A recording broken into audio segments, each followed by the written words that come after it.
Are we working yet?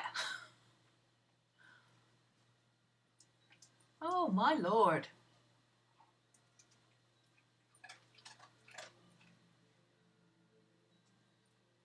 It's not coming up on screen. I'm not hopeful that this is actually happening.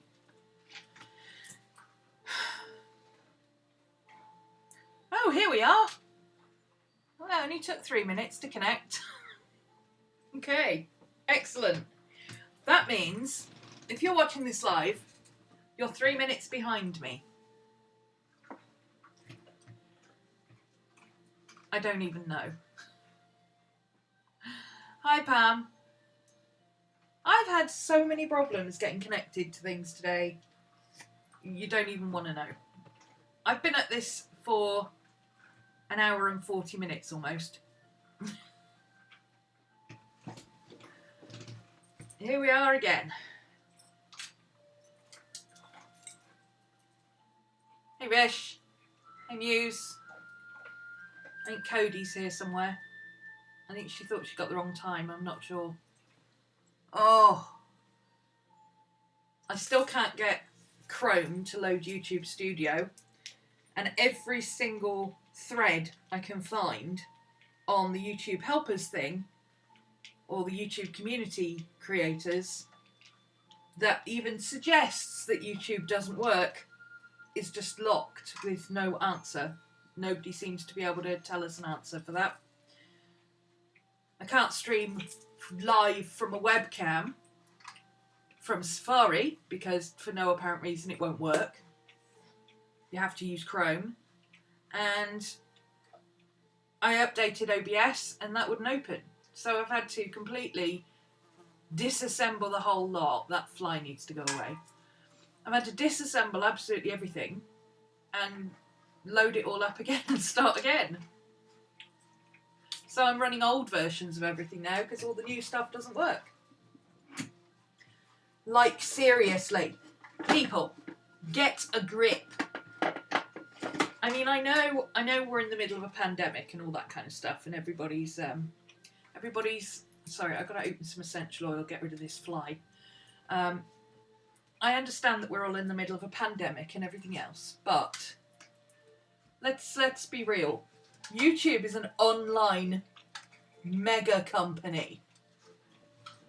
If they can't work from home, how do they expect the rest of us to, right?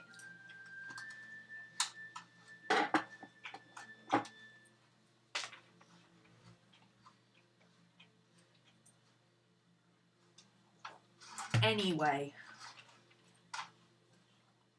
Okay. That one's not working, apparently. Let me find another one. Hang on. Oh, I've got my ginger one here. That'll do. That should do it. I'll put some on and it'll go away. I hope.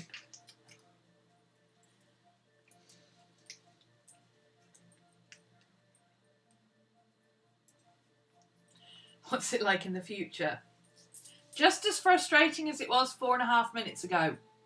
Hi, Andrea. Hey, Reg. Yeah, look, I don't know what's going on. I mean, I understand quality issues and loading issues and everything else. That is not the fault of the companies that are trying to put out content or the people who are trying to upload content. That is down to the physical infrastructure of everybody in the world trying to work from home all at the same time. I get it. I don't have a problem with fuzzy pictures or a bit of latency or a 4-minute delay or whatever. However, when you can't get YouTube, which is owned by Google, to open on Google Chrome, which is owned by Google, that's annoying.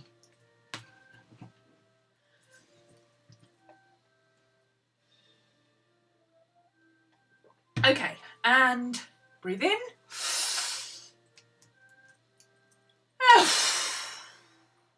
Let it go. Let it go. Let it go. It's all working. Could be worse. Oh, hang on. I was in the middle of a conversation while I was waiting for this to load.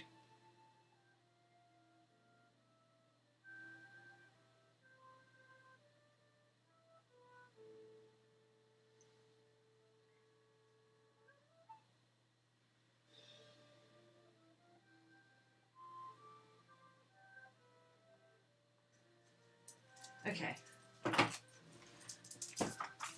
You're playing Animal Crossing. Your game arrived already. Oh, wow. That's cool. Because you said it could be several weeks. I told you it wouldn't take that long. Told you. I'm telling you, delivery companies right now, I mean, I get it. Everybody's like, oh, the NHS is amazing. The healthcare workers are amazing. The people providing food are amazing. I get it. Yes, they are. Absolutely. Frontline heroes, every single last one of them. But let's not forget the people who are continuing to just do their ordinary everyday jobs and keeping the rest of us sane by providing things via postal and delivery services that we couldn't get otherwise because we have the internet and Amazon and online shopping. Let's not forget those people either because, you know, they're just doing their jobs. But they're still doing their jobs amidst all this pandemonium and keeping the rest of us going. Thank you, guys. You're awesome. Okay.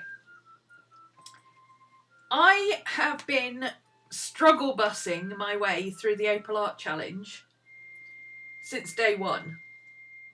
Literally since day one. I forgot to do day one. I did day one and day two on day two. So I was already a day late. And since then, I think I've done maybe 3 prompts accidentally. Last night, I did last night's prompt. I didn't finish it, but I sketched one. For some reason lately, I'm just... Oh, how's the music? Can you hear it? Or is it too loud? Or...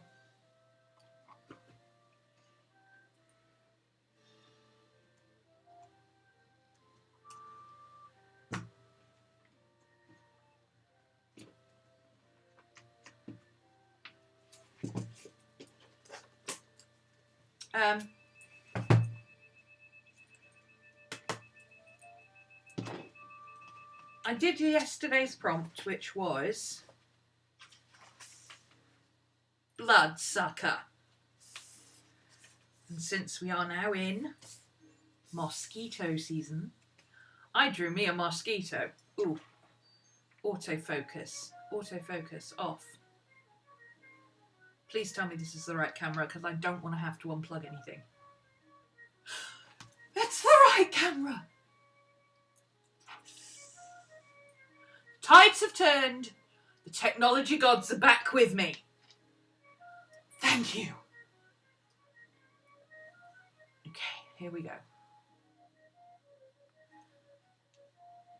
It's nicely in the background. Okay, great. That's the idea. As always, our music is provided by the Flute Gaming Chronicles by Katie Shesko.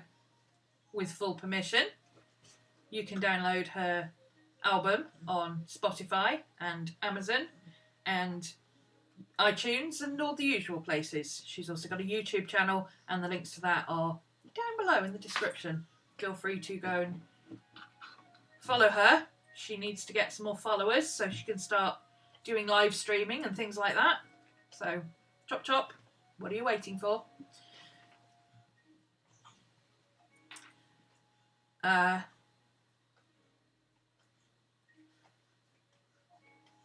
What else? I don't know.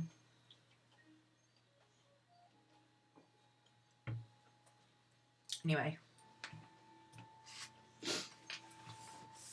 So I thought I would finish off this little guy. My Bloodsucker. Oh, I needed my card. I've lost my little card that tells me what the prompts are, so I've got to get it up on my phone because I don't know what today's prompt is. Maddie, what are you chewing? Here we go. Oh, today's prompt is cosmic. That's interesting. That's very interesting. I like that prompt. Okay.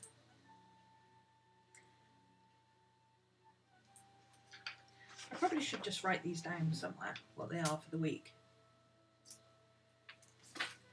So, 21, 22, 23, 24, 25, 26, 27, 28, 29, 30. Bloodsucker. Cosmic. Diary. The April Art Challenge, by the way, is from Buy Bun. So if you want to get the link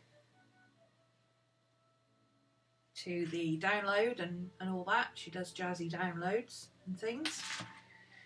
You can go and get that from her over on Instagram, or she's got a YouTube channel. You know she's got a YouTube channel. I believe she did a April Art Challenge video. I'm not sure. Ooh, Dark Arts.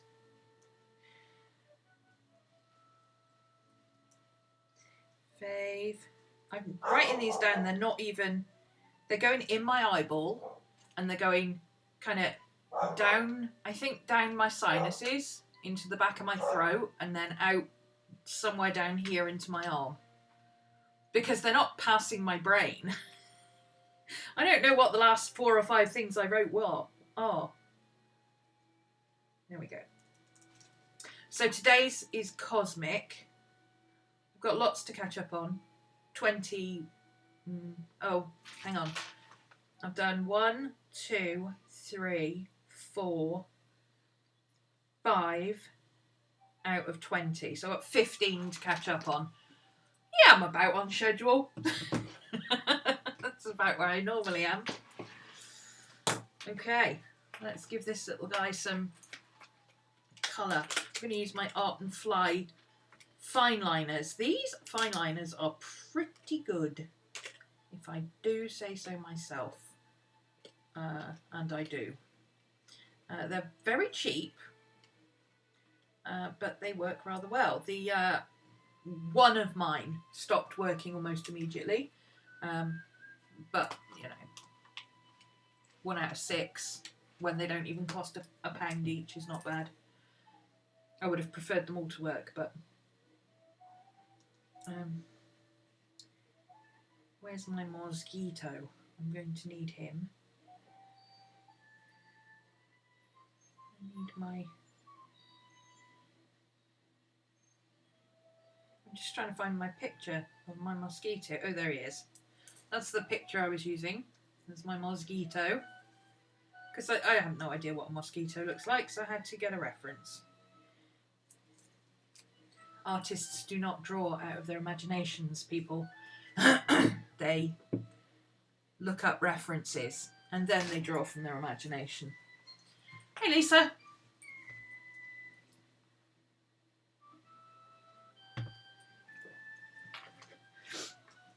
Okay.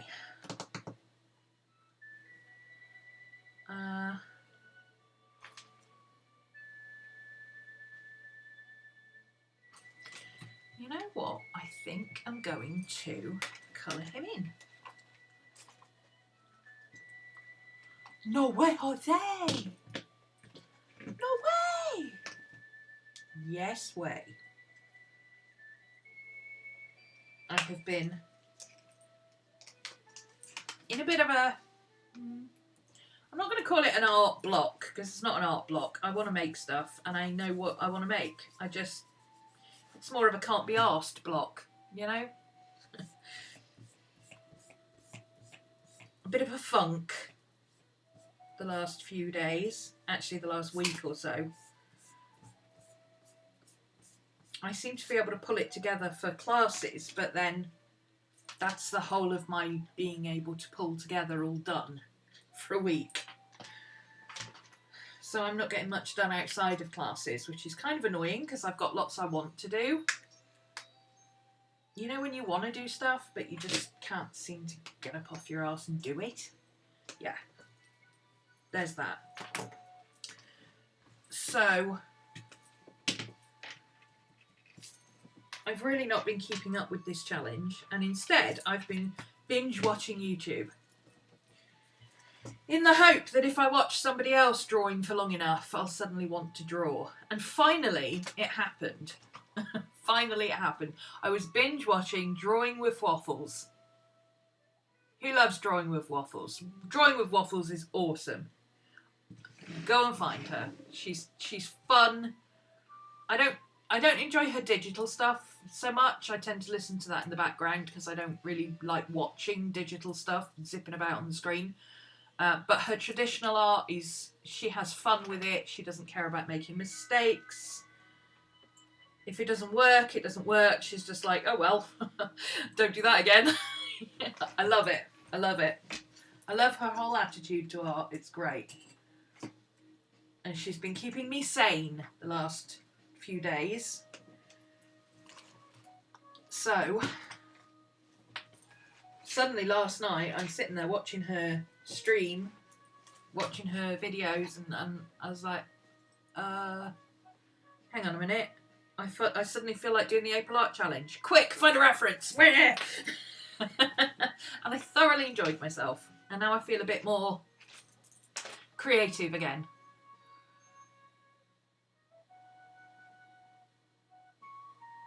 I've learned that if I want to do it, I would actually do it. There is no try. To an extent, yeah.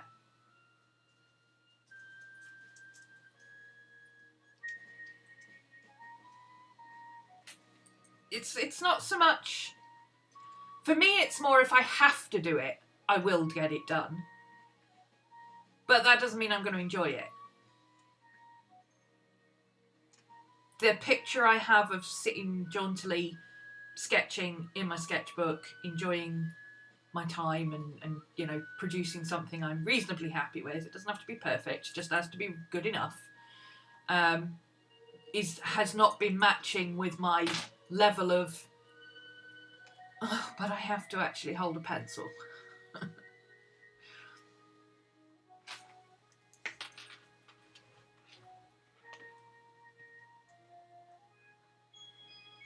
In general, I absolutely agree with you, Cody, and it is one of my things. You know, all these people who go, oh, I wish I could draw. Well, if you want to learn to draw, sit down and learn to draw. It's just practice.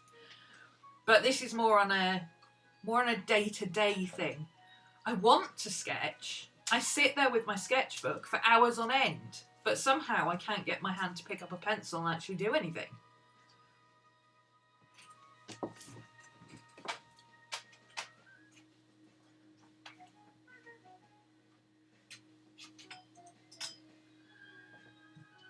You need to work on something that other people are also working on. Ah, right, okay, so you need group support. Yes, I find that if I've got, like, doing a YouTube, I can show up at YouTube and I can show up at class and I can go, whoops. And I do go whoops quite a lot. How did that happen? Huh? Are my walls trying to tell me something? What are you trying to tell me? What? What now? There. It's okay, come on. What? What are you trying to tell me? The door's open, you can go for a pee, you've got some breakfast, you've got a drink, you've been to the park. What more could you possibly want? Oh, to sit under the desk. Okay then. Yeah, I can show up at class and YouTube and just, after a bit of complaining about how I don't want to do anything, boom, I'm there. Because I have to do it. Craft a lunch. Yeah. It wasn't so much a craft lunch as my picture just fell off the thing. I don't know why, because it was perfectly fine for weeks. One of us must have knocked the trolley or something. Doing urban sketching of what's in front of you. Yeah, usually that motivates me. I'm very much a proponent of, oh, well, you know, if the reason you're not drawing is because you don't know what to draw, just draw whatever's in front of you. And I can do that, it's fine. It's more the actual act of getting started that I can't seem to get that hurdle. It's weird. It's not something I've experienced before. I wonder if this is what people talk about when they talk about art block. But then they're like, oh, that's not what it feels like. No, it's like, I don't know what to draw, and you know, anything I do draw is going to turn out crap and all this. And that's not the same thing.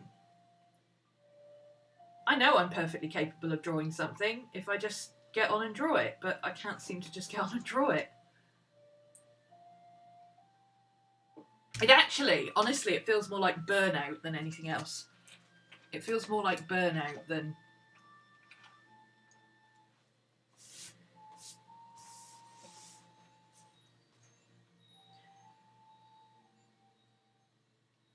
Yeah, it does. It feels more like a physical, I don't have the energy to even think about doing this right now because I can't hold a pencil. Blah. You have the ideas, but the motivation is only there in a group. See, I've got the motivation. I want to. I even have lots of ideas. My squirrels are waking up again. They're not rampant, but I've got a few popping up. It's more like, instead of running around crazy like they normally do, it's more like they're all sitting at their little stations, like, and every so often they pop up with a post-it note and they go, I've got an idea for you. And they give me the post-it note and they go back to their little table. It's quite nice. They're quite orderly at the moment. The ideas are there. The want to do it is there, but actually getting started is like,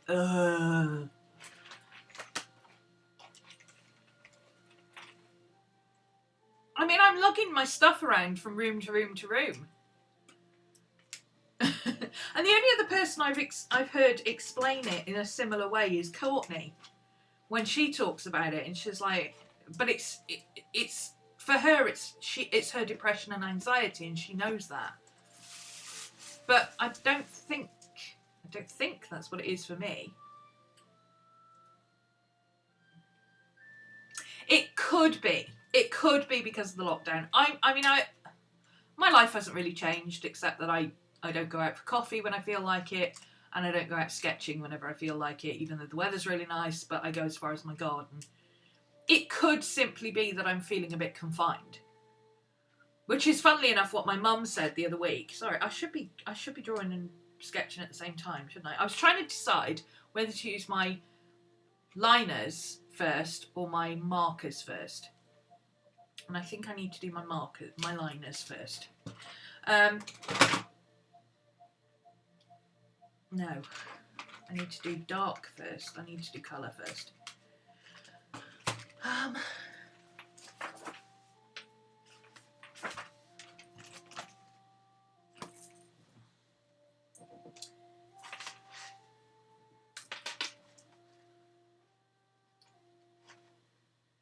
It could just be that I have to stay at home. It's that minor change between, I stay home out of choice.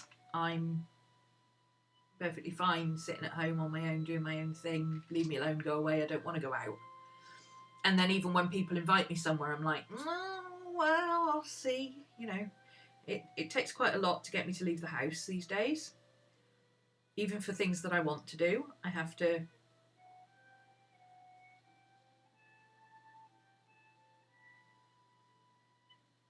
make plans that are unmovable. Which sounds terrible, but it's like every week I'm supposed to go urban sketching, and the amount of urban sketching sessions I've missed, it's not always from this. Sometimes it's because I physically can't go. But when it's just, my mental thing of, oh, no, I just can't be asked to be around people right now, and I don't go,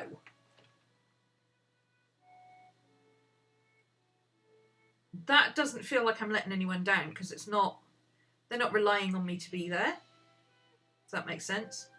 Whereas, when I arrange to meet Lisa and go somewhere, she comes from quite a way away to drive up at least halfway and meet me. I can't let her down. I don't feel like I can let her down. I can't just wait till she gets here and go, oh, I don't feel like it. I mean, she ironically would understand if I did.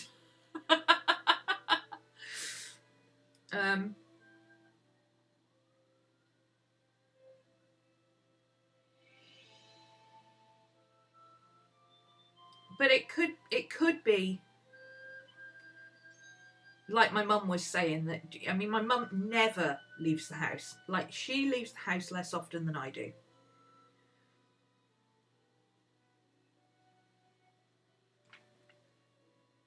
And she doesn't go out places. She doesn't have friends. She's just her and my dad, and they poodle along through life, you know. I'm having trouble walking and talking today. Sorry, this is a bit all over the place. Hi Zen. Hi Marie. Kentucky. Kentucky. Kentucky. Don't tell me. Is that Tennessee? I don't know. We don't do American geography. We do, and that's America.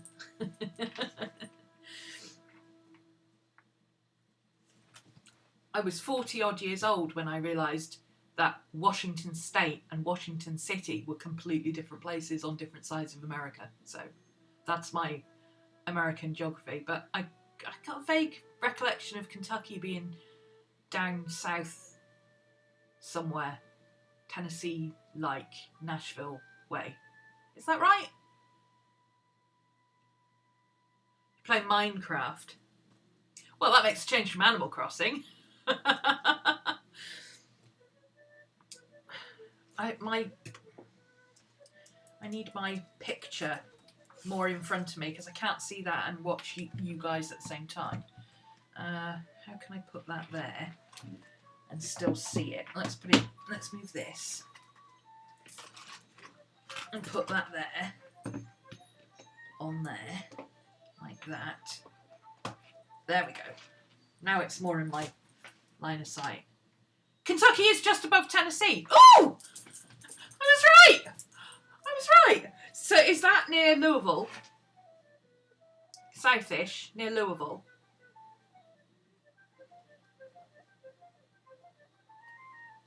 It's Kentucky a state?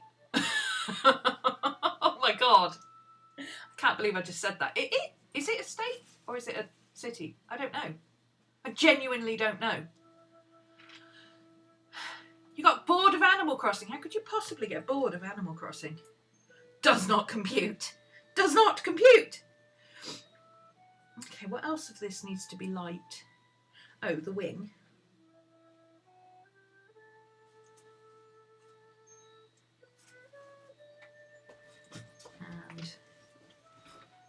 And technically this bit here. And where's the other one? This one here.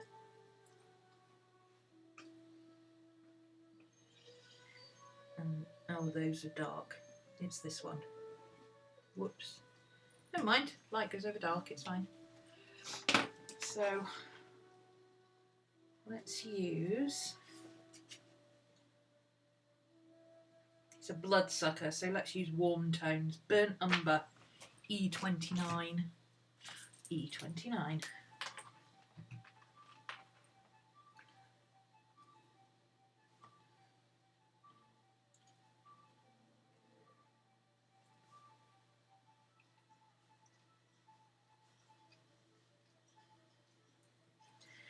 Oh, this is a bit too thick.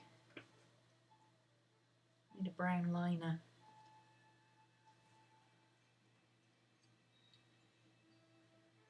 It's okay for the top of the legs.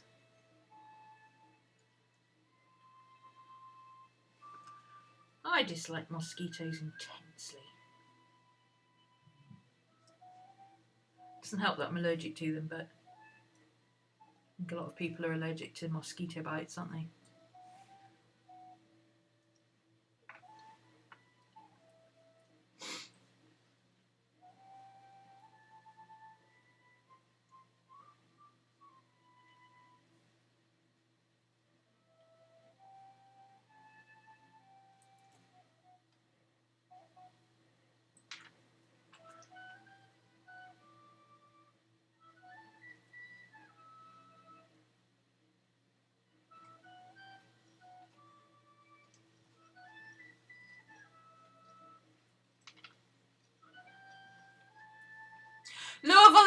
Kentucky. Kentucky is a state. Now I don't feel so stupid. You know how I know that? Or not how I knew it. I can't say I knew it. The knowledge was in there somewhere and I managed to put it together. Let's say that. Elizabethtown. I watched a film with Kirsten Dunst called Elizabethtown.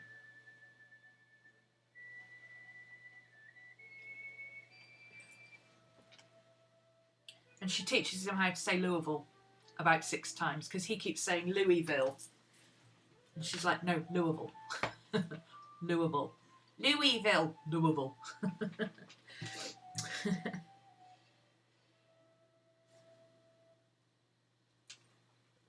Have I always had Copics? No. Yes, kind of. Orlando Bloom, that's right. Orlando Bloom's in it as well. Oh, I like that film. She makes him this whole... He does a road trip and she makes him this whole... This is why I watched the film, okay? I don't do romantic comedies in any way, shape or form. I'm not a particular fan of Orlando Bloom. Although he can actually act. Who knew? I quite like Kirsten Dunst. But I'd rather watch Sandra Bullock. But I saw a trailer for the film and she had made him this huge album. And it was like a scrapbook. And it was a list of maps and places to go and for a whole road trip. It was like a travel album for a road trip that he hadn't taken yet. You know, like we make travel albums for places that we've been. She'd made it for him as something to follow, and it had music CDs and stuff for him to listen to as he went through the different states. It was fantastic, and I took one look at that album. I was like, I have to watch that film. Turned out it was a good film. But yeah, the scrapbook thing was awesome. What was the question? No, I haven't. I don't have Copics. Let's put it that way.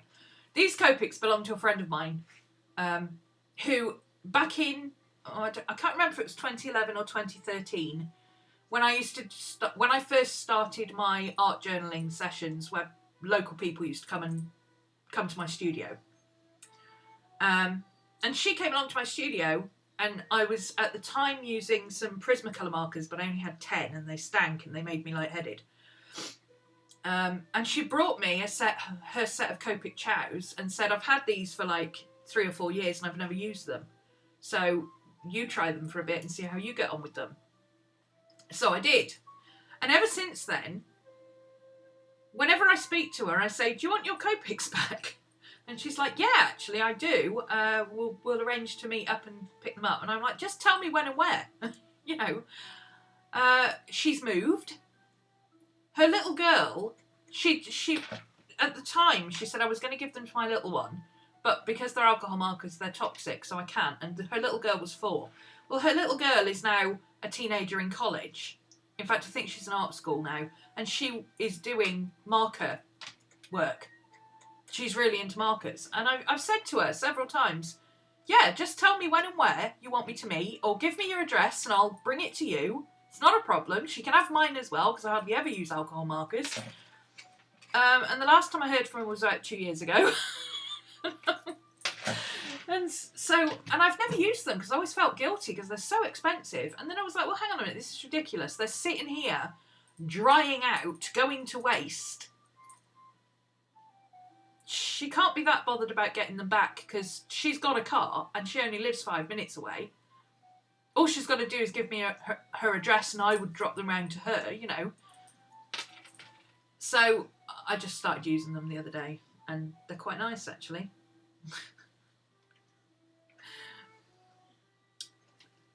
So it's probably a good thing that I didn't start using them 7 years ago, because they'd all be dead by now.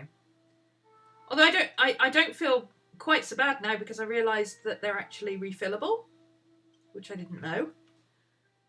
I thought only the sketch markers were refillable, but apparently these are refillable as well. So if I do run any of them out, I'll just buy her a refill, you know. So I'm not bothered about it now. I'm just using them.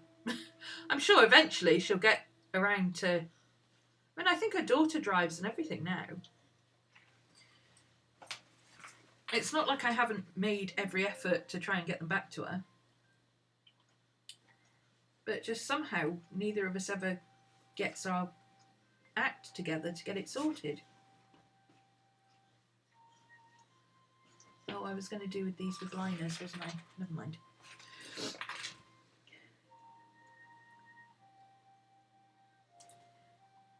But I don't feel in the least bit guilty about using them now because they're refillable, so that's fine. I'll just... Eventually she'll come for them, I'm sure.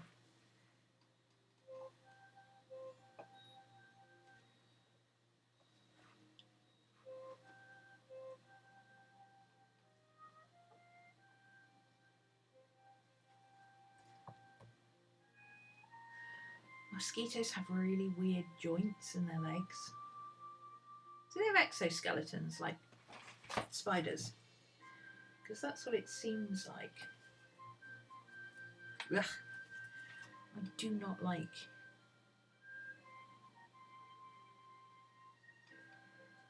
Do not like.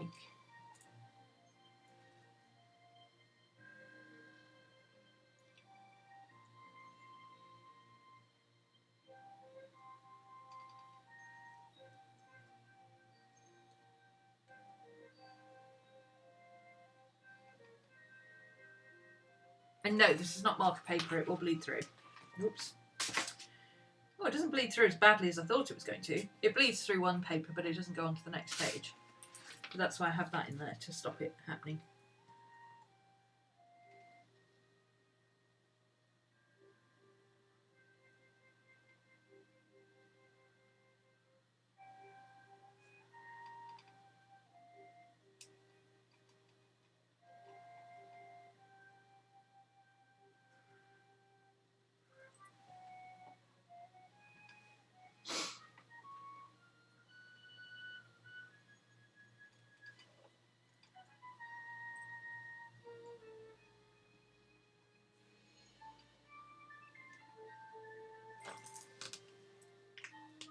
I'm not practiced with alcohol markers.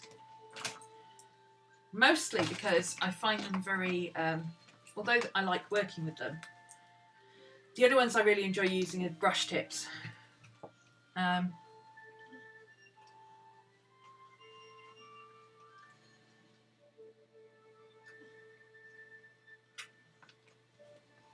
Eddie, grossness.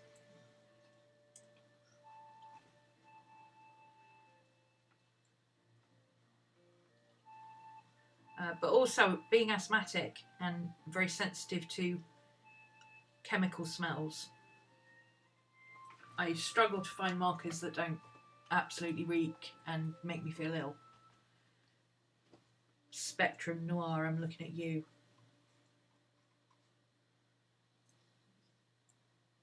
I want to try the Ohuhu markers. Ohuhu? I think that's what they're called. I've heard good things about those.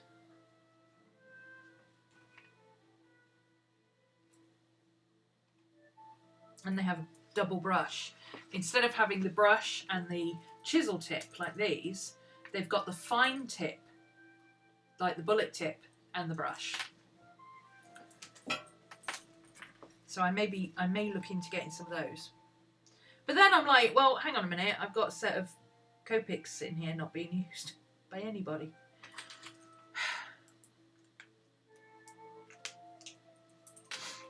I need a pinky colour. A pinky red. Pinky. Oh, salmon pink. That looks like it. Oh, that's peach. R32.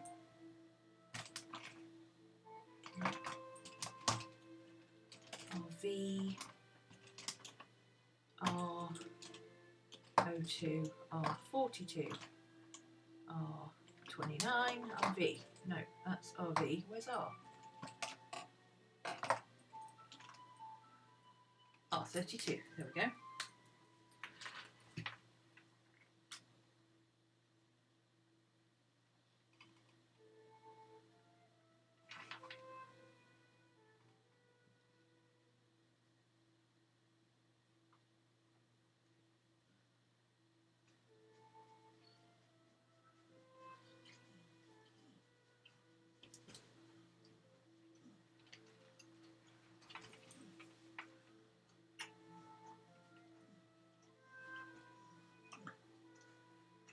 Maddie's found zombie bone again.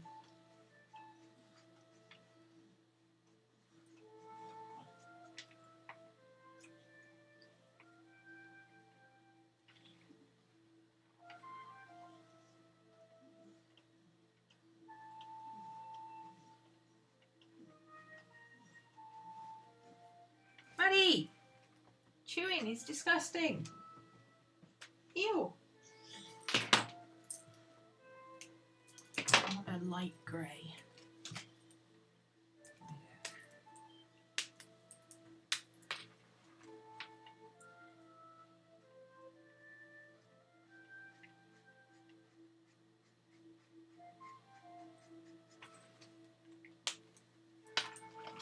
Oh, that went chalky. That's weird. I've never seen that happen before. And then what's that blush? 42.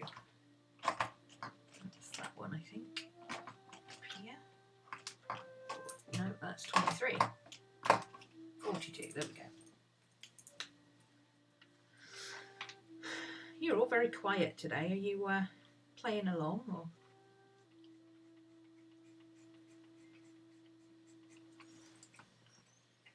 That's better.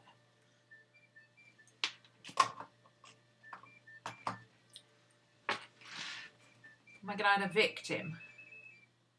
I don't know yet. Don't know. I want a brownish fuzzy colour. Chamois. What's that one? Oh, next one up. Ooh, that one's upside down.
Hi, Katie. The girl herself. That's Katie. Katie, Katie, Katie, Katie.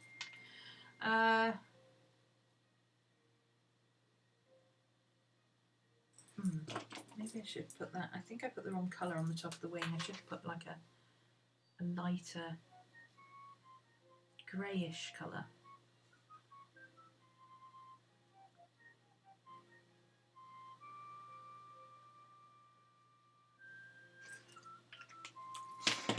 But that's okay, we can fix that.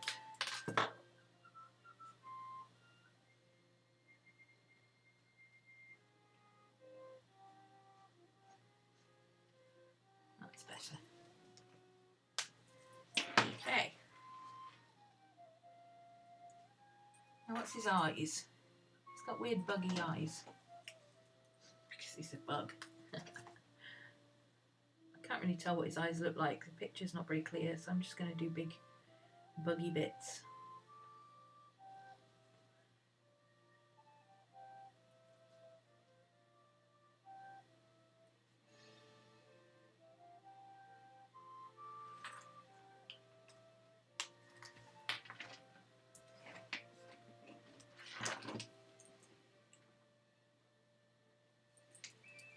Maybe a little bit darker than this one.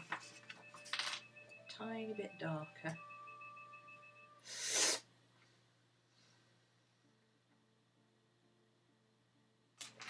That one. 21.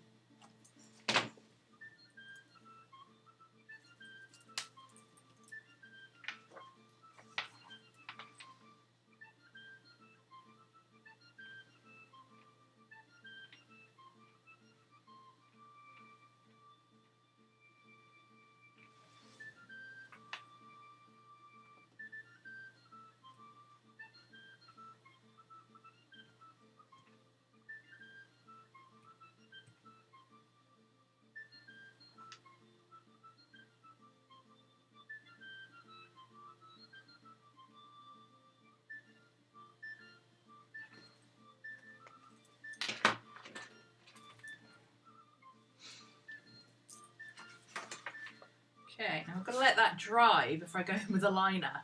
I learned this the hard way. I've got a little skinny brown liner somewhere.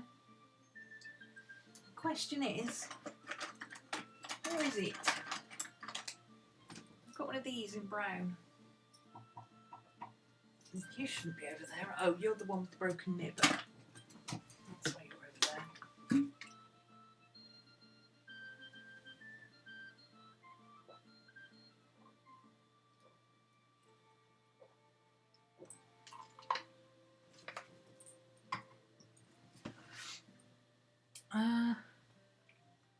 Oh, is that you?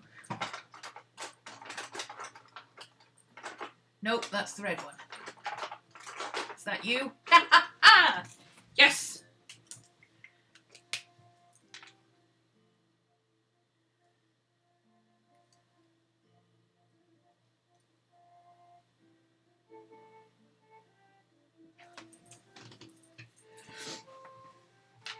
Okay. Let's tidy up some of the... Oh, that bled. Whoops. Let's tidy up some of this bit here. Oh, I wonder if I can fix that.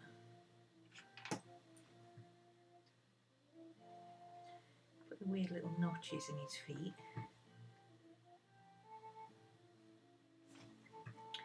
And these are all little round bits. And here.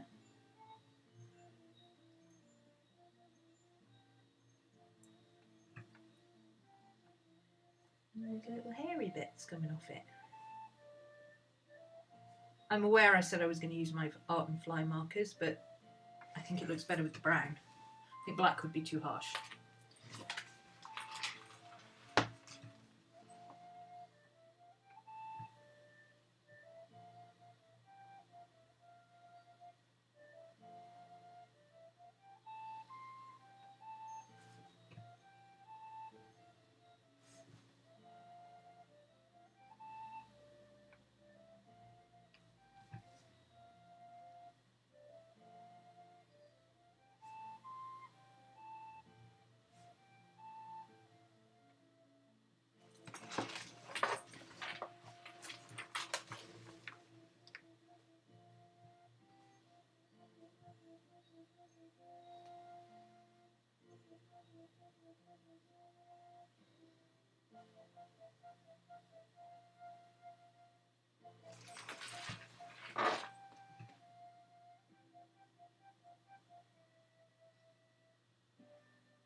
And he's fuzzy.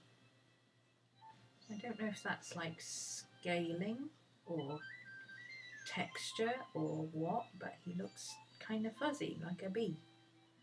Which is not making me like him any better. I think if you're kind of fuzzy like a bee, then you should be nice like a bee. Beneficial to society. Earn your keep. Don't think you should just go around causing mayhem and surviving apocalypses. It's just my opinion.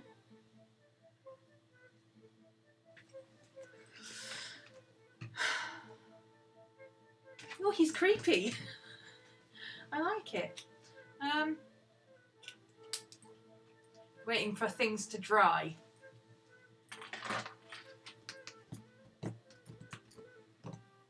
Okay.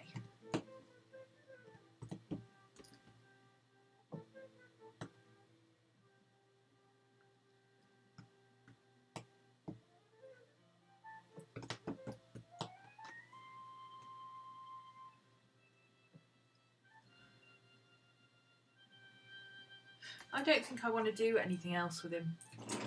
I'm done. I've drawn the mosquito, I'm done. So let's give him a thing to be standing on.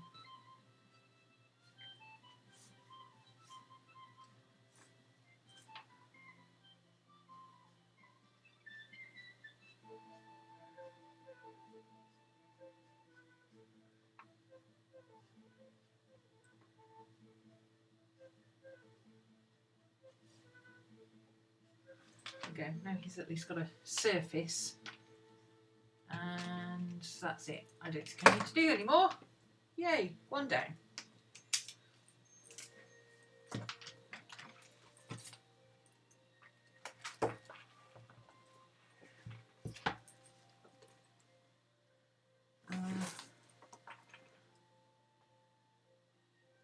AAC day 21, I think.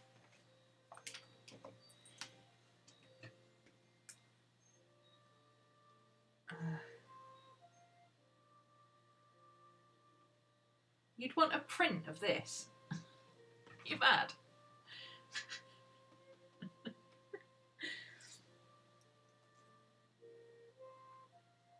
Yeah, there we go. 21, Bloodsucker. I had it there. I wrote it down there. Why didn't you tell me I had it written down there?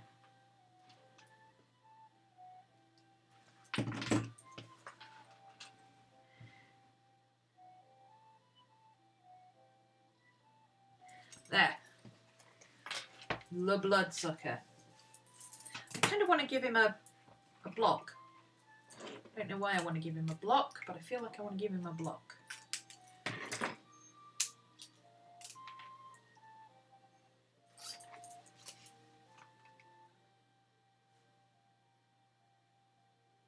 No, don't want to give him a block. I changed my mind. Yeah, this was for yesterday, 21st.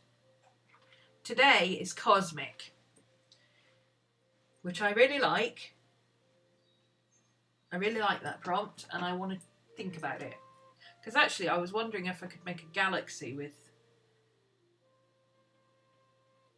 that. So let's look at some of the other prompts. Cacti, done. Web, done. Beetle, done. Torso, done. Bottled. Okay, so these are the ones I haven't done then.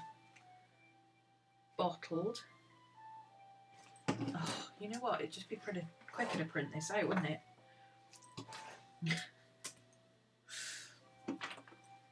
Hang on.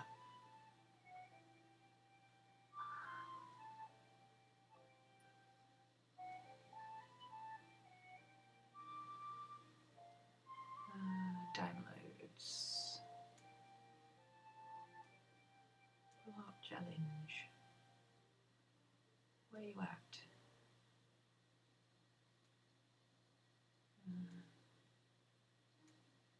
Oof, I'm a lot in downloads. I need to clear that out. Why have I got loads of downloads from November last year? They shouldn't be in there because I know I cleared those out. Prints. Here we go.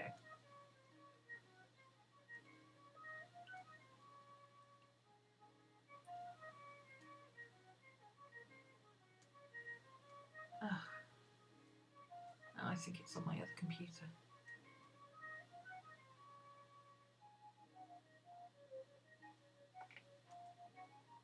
Why is nothing ever simple?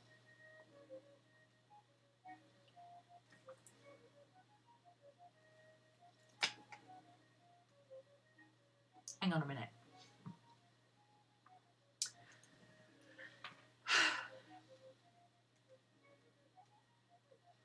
Oh, and Patreon is slow as molasses, as usual. Do other people find Patreon slow, or is it just my computer doesn't like Patreon? Katie never seems to have any problem with it, but...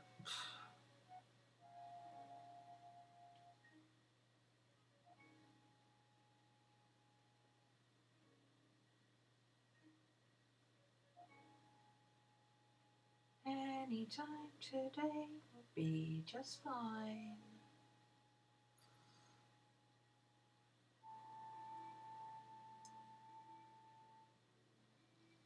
April, here we go.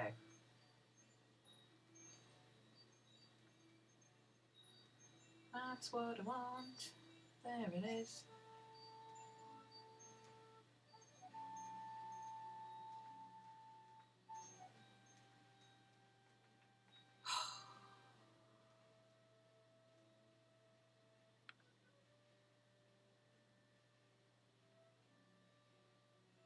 Prop download. Yay, there we go.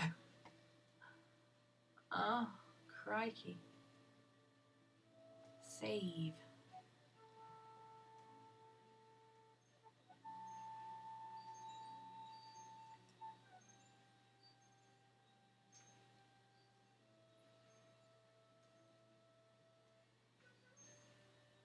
Spoti.fi. Okay, maybe it wouldn't have been faster to... Oh, do I want a big one or do I want a little one? Let's do a big one. Because I keep losing little ones. Might as well do a big one, right?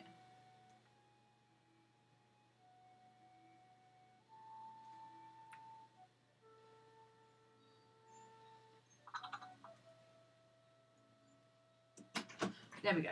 Normal service has resumed.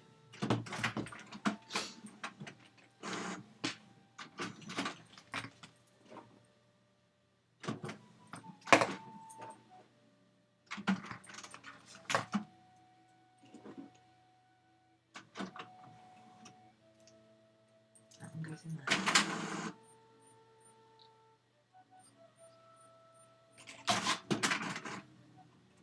That one goes in there.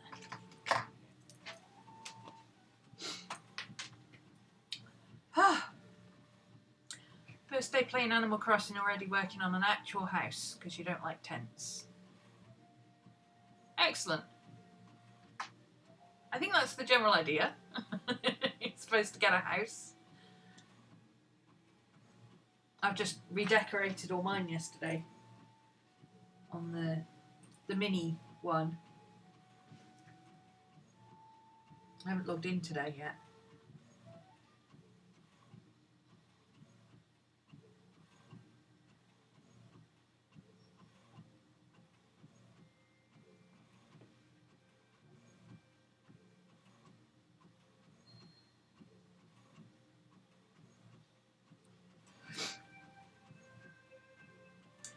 My craft room overspilled the camper, so I had to upgrade. So now I've got the weird sisters living downstairs with my dog. Oh, go away. Stop popping up. So I've got the sheep living here at the moment. So I've got Vesta and Muffy. Ooh. And my little dog. There's my little dog Goldie with her steampunk hat. Isn't she cute? Now I'm going to have to do this. Ugh. You can stay in the tent and focus on getting more money first. Nah, just upgrade with a house to a house and sleep on the floor. That's what I did. Oh, is it Katie's birthday? Oh, happy birthday.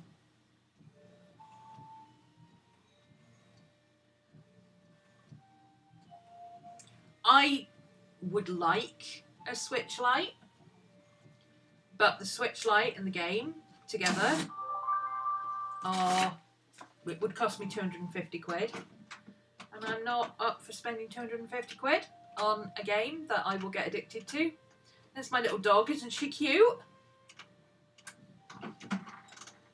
And Muffy's ace. Muffy's got a little tarot card reading section in the corner. Oh, now I'm stuck. See, look, she's got her tarot cards out. And oh, there's Vesta. There's the sister. Oh, why am I zoomed in so far? That's Vesta. That's the one sister.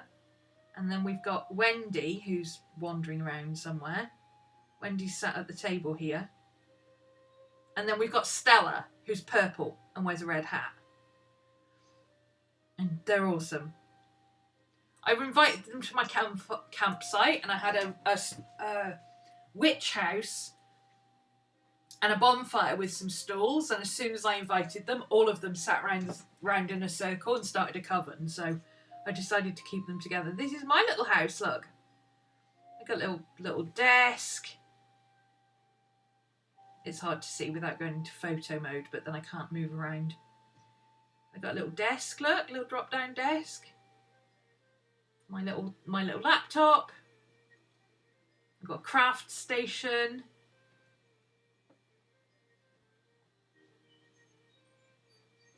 See, whole craft station with supplies, and we've even got lights and cameras. A little bedroom over there with my teddy bears. It's so cute. Anyway, back to what we're supposed to be doing. Okay, let's have this one. Oh, this is on sticker paper. Marvellous. That makes me very happy.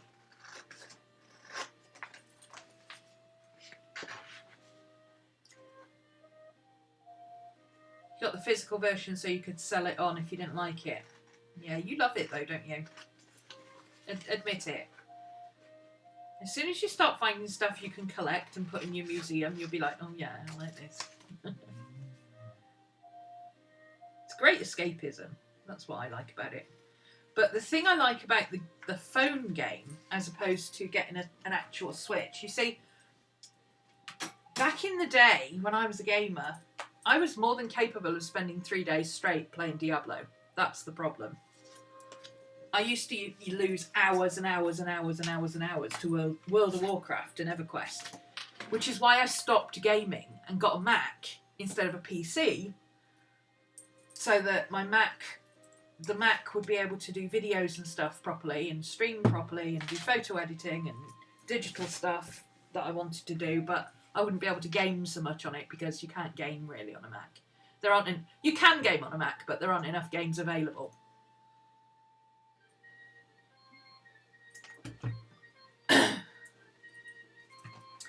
So basically by getting rid of my PC I was able to stop gaming. Otherwise I would still be gaming like 6 to 10 hours a day. Because I literally used to do a full-time job. Come home at 5:30, start gaming, finish about 4 o'clock in the morning, get 3 hours of sleep and then go to work, you know. Which is fine if you don't need a lot of sleep. I don't need a lot of sleep. I'm fine with that. But after a while, you realise that the only thing you do is eat, sleep, work, and play Diablo. Or play online. And it got too much. I had to say, no, this has got to stop. So the thing I like about the phone games, even if there's lots and lots and lots to do in game, I can't stay on my phone indefinitely because my phone runs out of battery. So eventually I have to go and plug it in and let it charge.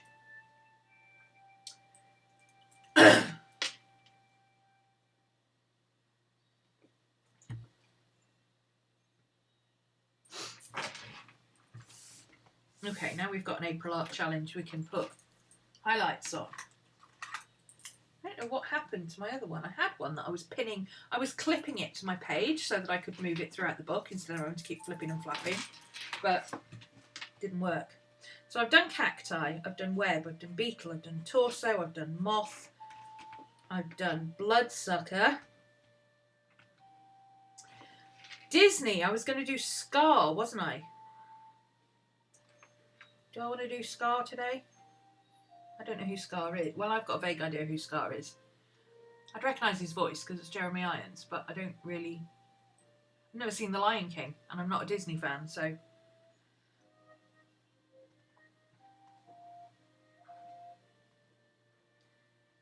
But I did promise you I'd draw Scar, didn't I? So let's do it. Let's find a Scar reference.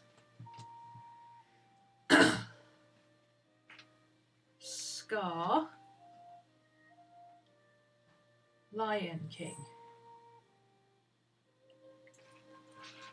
Images. Oh, he's cool.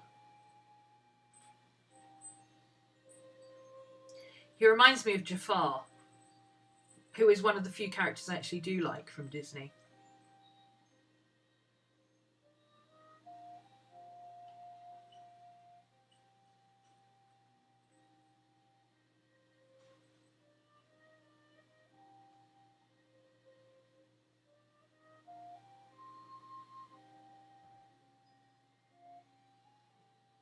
Ooh.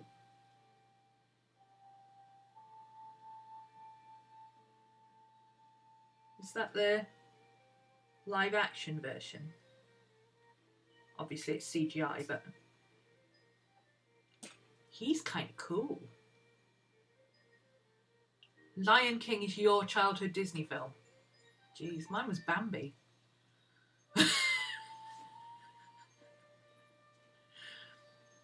Our local cinema used to do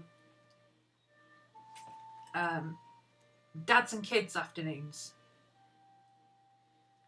in the city where I lived as a kid, and our little cinema used to do dads and kids afternoons specifically so Mum could go off and shop and do her stuff. And Dad and the kids went and watched a film, and it was a dad's film it was a kid's film followed by a dad's film, presumably assuming that after an hour of sitting through a kid's film the kids would fall asleep, which I'm pretty sure we did because I never saw Star Wars. It was a double feature of Bambi and Star Wars, and I went to see it with my dad.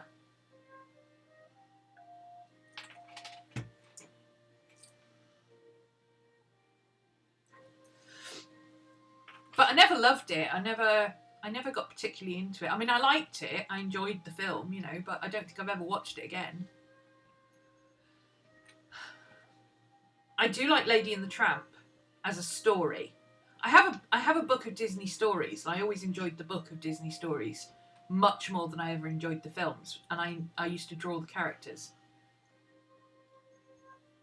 And Lady and the Tramp was my favourite story. So I might see the new Lady and the Tramp that's coming out. Oh, it's 20 Years of the Aristocats as well, isn't it? I think I heard that on, was it My Favourite Murder?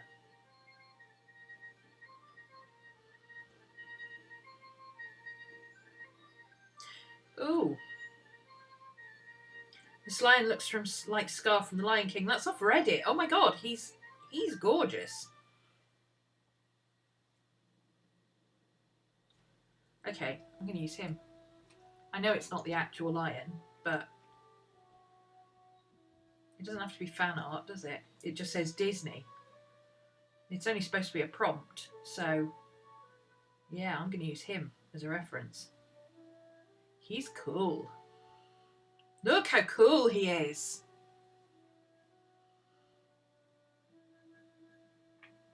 Lion King was released in '94. Bambi made me cry. The things I remember about Bambi was I loved Thumper because I just liked the way he kept banging when he wanted somebody's attention. And I remember doing that I'd be like, when I wanted somebody's attention. I think I still do it, actually. When his mum died, and I was absolutely gutted. And then there's a bit where he's skating or something, or he walks onto a pond of ice. It's something to do with ice, anyway. I think Thumper's trying to teach him to skate. And he does this thing where his legs just kind of go... That's me on ice. I did that when I ice skated too, so I could relate. I'm going to draw this guy. He's cool. Yeah. I don't... See, this is part of the problem with the Bambi animal films. I love the animal films. I love animal films, okay? But it always starts off, there's always like this heart-rending moment when your favourite character dies, or, you know, something really sad happens at the beginning, like somebody gets killed, you know, and I'm like, you know, the first character that you come across, you just get bonded with them, you really like them, and bam, that's it, they're dead. You know, and you're like, I thought this was a kid's film. No?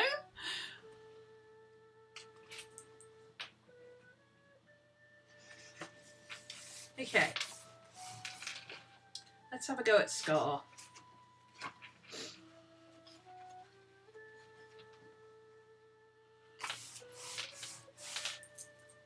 So this is the picture I'm using. I just put in Scar Lion King into Google Images, and this came up about halfway down the pages, and it was a Reddit post from somebody saying this lion looks like Scar from the Lion King. So I used to like the Aristocats. I did watch the Aristocats, I seem to remember, on repeat at home, but I think it was the only VHS we had, so I don't remember the ending of Bambi, or the beginning, or the middle, which probably means it was all traumatising.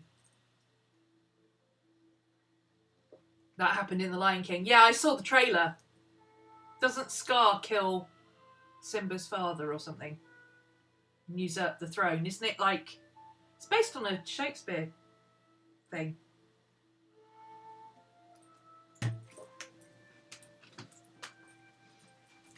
White Fang scarred me for life. Bloody Jack London. No. I can't watch animal films. I can watch films where... Oh, okay, Katie, see you later. Thanks for popping in. I can watch human film. You know, any humans can die, and I'm like, oh, that's sad. Oh, I liked her. I will admit, I did shed a tear in Buffy twice. Once when Tara died, and once when Buffy's mum died. That whole episode with Buffy's mum died, that was, oh my god, I was just astounded by it. It affected me quite badly. But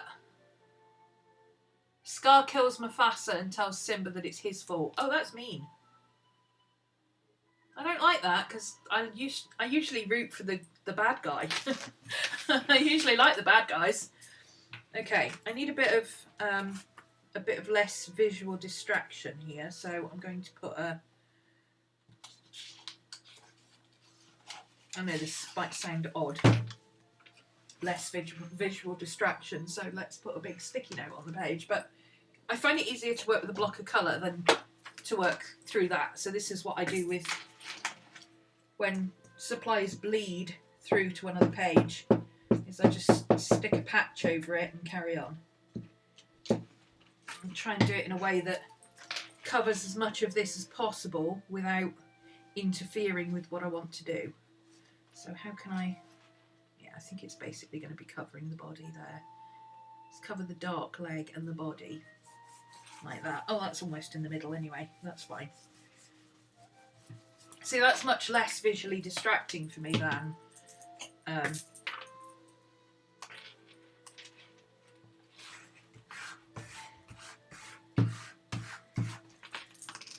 that patchy things where you can't really tell what it is because the lines distract you. So now I can sketch out some ideas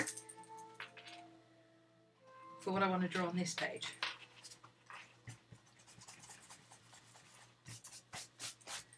And eventually I'll get to the point where I just want to change mediums, and when I get to that point I'll just do a collage on this page or paint it or something like that, and then usually with these kind of pages I do either collage or paint over them, or just use them for working out what I want to draw. So this guy is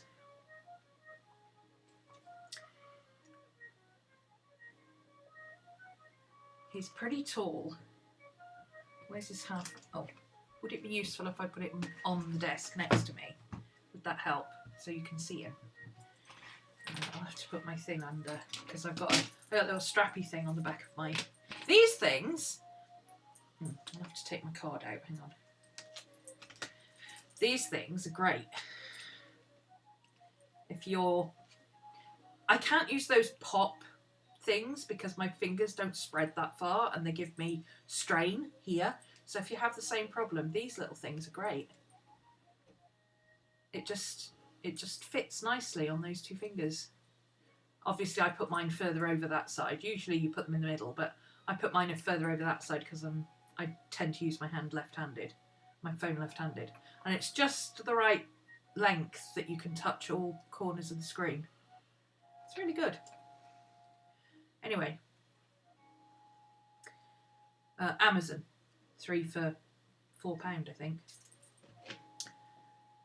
Let's put him there so you can see him and I can see him.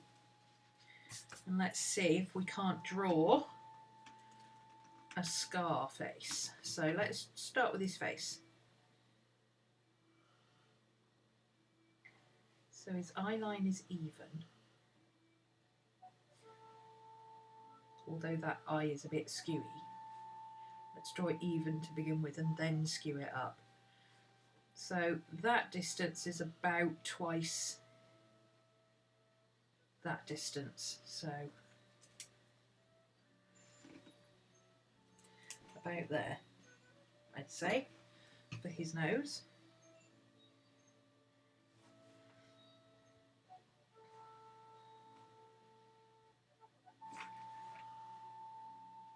His snout, oh, that runs almost parallel and around and around, and then this side is, that would be almost parallel and it's almost double that. And then he's got a black bit here. And his eye is going to be about here. This is his good eye. Oh, no, I was going to put his eyes up there, wasn't I? Hang on. Belay that, belay that.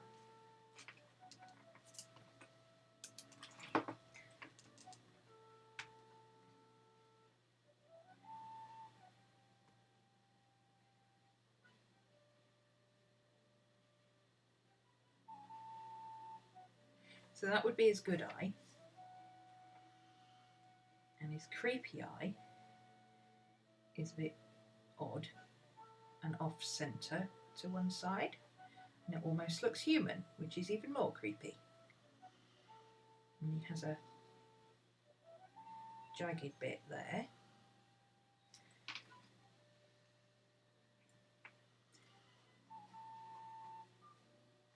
This is not a thumbnail, guys.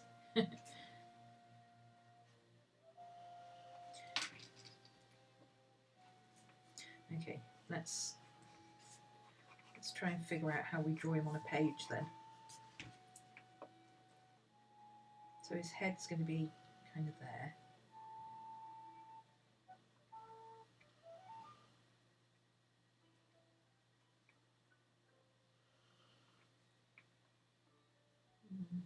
He's got a big foot there. Let's get the shape of his mane in. Oh, look at that mane.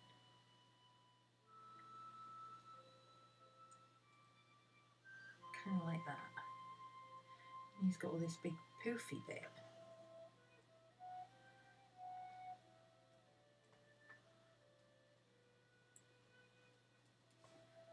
Here, and scraggly bit. He's gorgeous.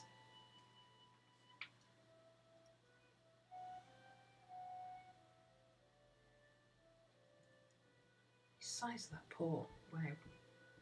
Okay, that would have to be a bit bigger. Okay.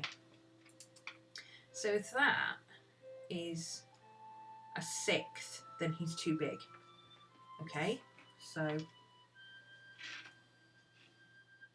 my head needs to be smaller than that. Oof. It's a bit of a tall order.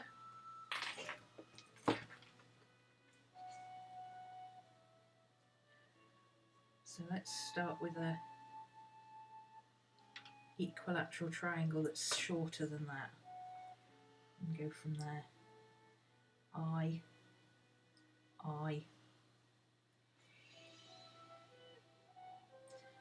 nose,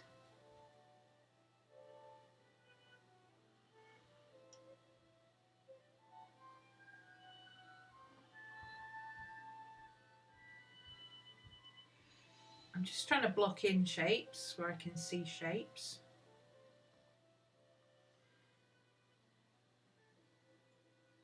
So like there's a line that runs from the corner of that eye down to his nose, and then this almost runs parallel with that line. And then this side, there's kind of a line there as well, which is barely noticeable, but then his whole face is all messed up. Here, he's got a big ball of fluff. And then his mouth comes down around this side here.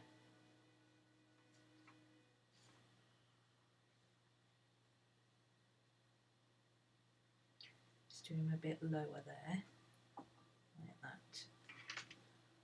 That's better.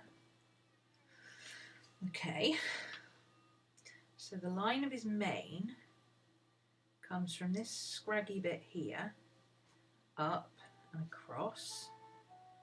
And on this side, he looks like a perfectly normal lion.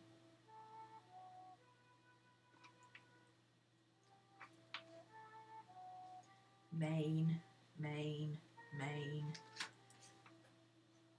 Fluffy bits of mane, dark bits of mane. Okay, so his mane is going to be 1.5 times as high as that bit of his face. So 1.5, he needs to end about here. Okay, so he goes slightly off the page, so I'm going to let him go up a little bit as well.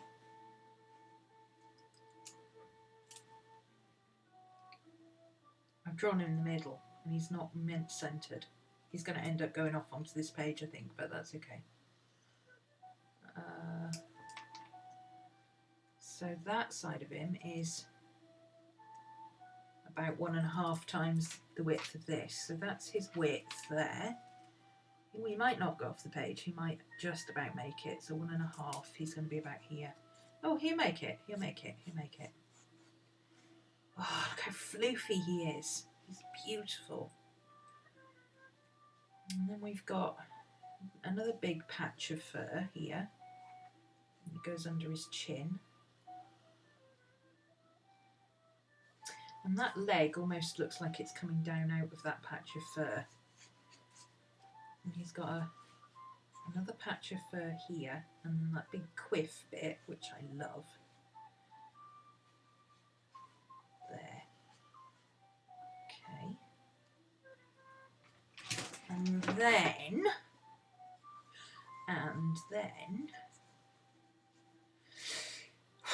okay. Let's work out where his rump is, because he's got a bum there, and it's almost in line. That point of his bum is almost in line with his eye. So if we take a straight line up there, the point of his bum is going to be about here. And coming down, and it comes around with his hair. And this bit is about level with there. So that comes down to about there. That seems to be a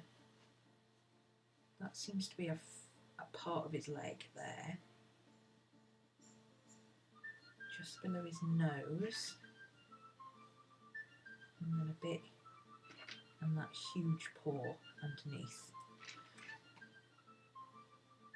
Okay, so that puts him in a box about like that.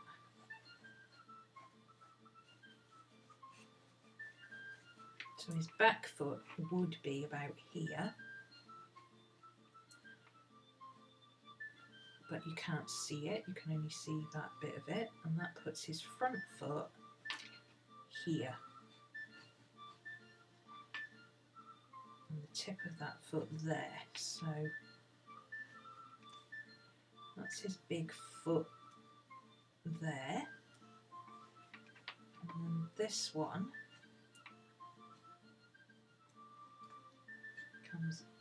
swoops up like that towards his face and comes down just about there to here. Oof, drawing a line's harder than I thought it was going to be. This comes out just about there, and then this part comes down just outside there. That knuckle needs to be a little bit bigger. So it goes in and then it comes out again. There we go. Let's clean that up a bit. Get rid of what we don't need.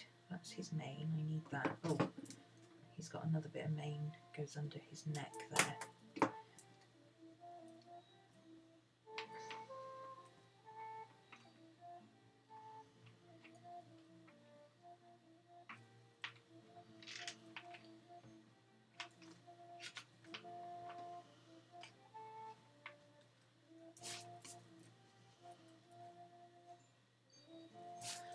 Okay.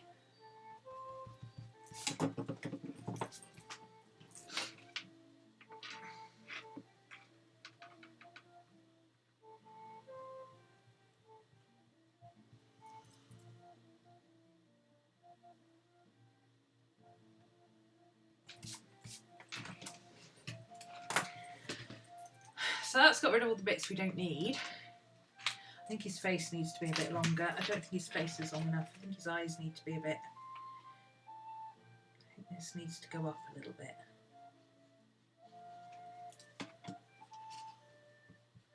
His eyes need to be up just a tiny bit further.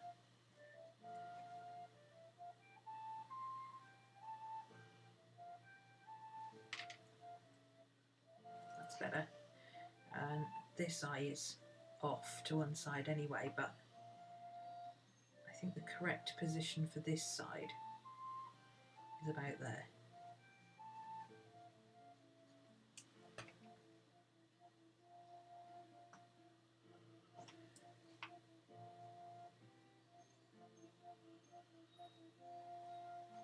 He's got a lot of bits that are not part of his actual face.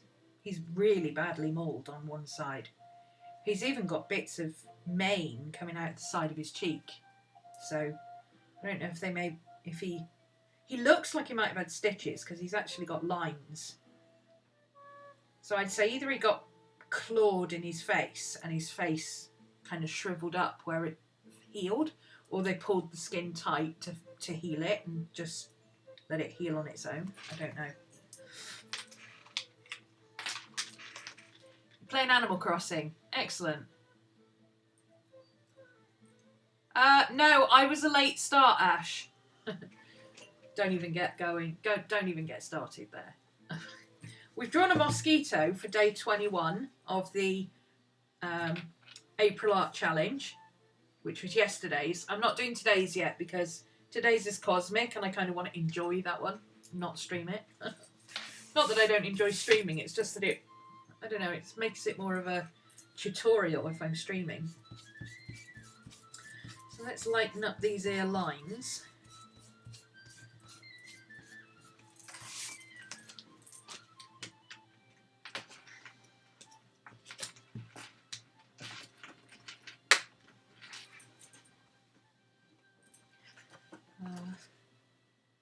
Did I test? I didn't test these.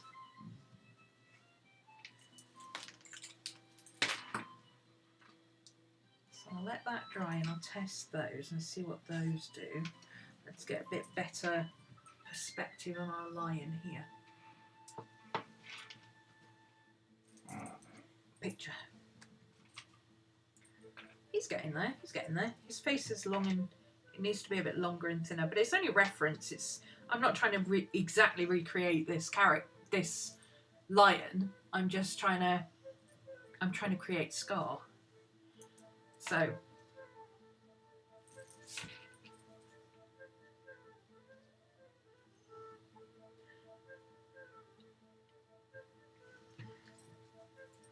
okay, let's again start with the face. Let's get that eye where I want it. It's more, no, it's too wolf-like. Wolf eyes are big and gothic looking, but lion eyes are quite small by comparison. There we go, that's better.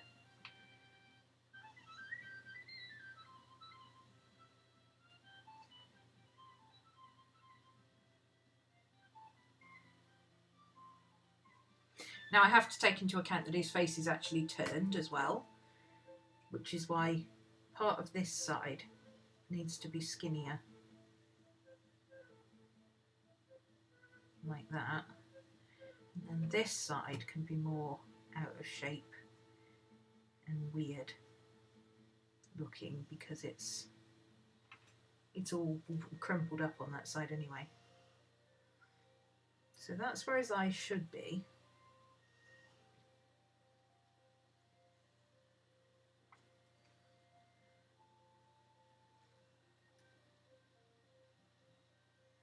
You can kind of see his whole eye.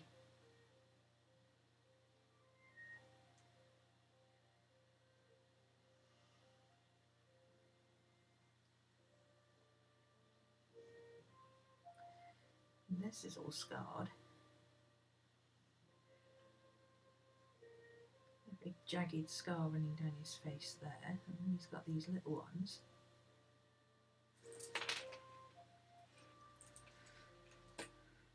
Ooh, he's a mess.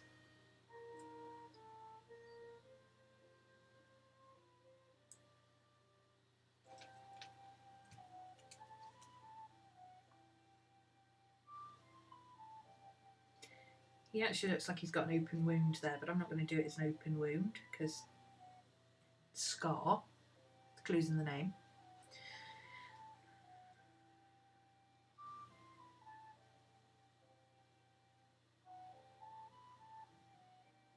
That eye's very off. I think he could be blind in that eye.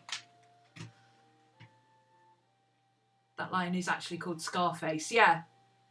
Oh, he's a Masai Mara in Kenya. Oh, cool. He's a member of the Musketeers coalition of 4 dominant males. His brothers are Hunter, Sikio and Morani. I've heard of Hunter. Hunter's familiar. Oh, that's cool. I have to write that down. I'll probably print a picture of him, actually. This lion, actually called Scarface, or Scar, lives in Masai Mara, Kenya, member of Musketeers coalition of 4 dominant males, brothers Hunter, Sikio, is that? Sikio and Morani. That's awesome. I'll go and look those up later and then I can write about them on the page. See, that's something else you can do with this. Because I've put this here to cover up the bleed through, that's something else I can use that for. I can write on that and then maybe put a picture of the 4 lions. Awesome. Thank you for that, Miller.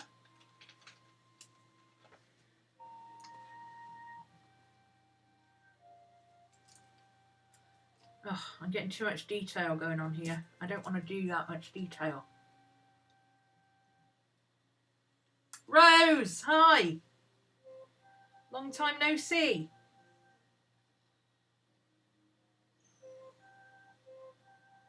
Let's give him a slightly googly eye there. And we can outline that. Now his other eye is perfectly normal, so his fur comes up like that around it. You can just about see the top of his eye line. He's like, dude, try it. You see this scar? Dude, bring it.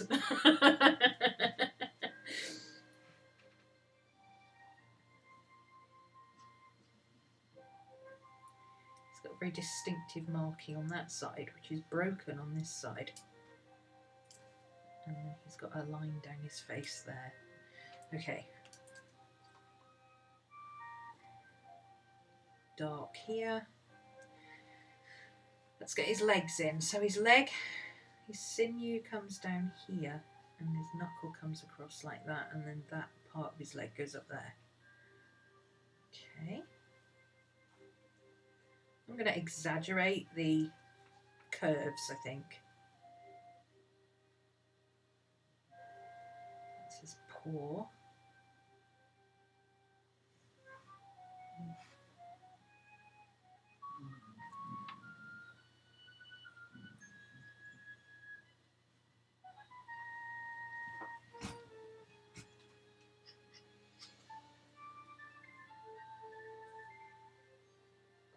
All those sinews and tendons in his feet. Wow, he's a powerful beast.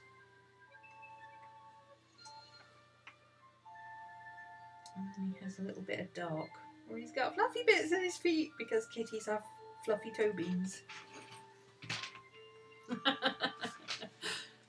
Even Scarface kitties have fluffy toe beans, okay? Deal with it. Let's get this leg in. So this leg again bends in and comes out, back in around the ankle and then down.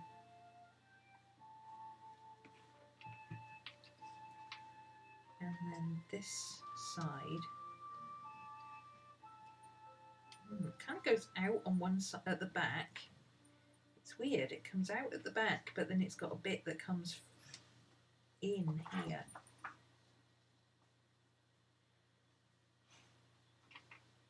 Cat legs are weird, y'all.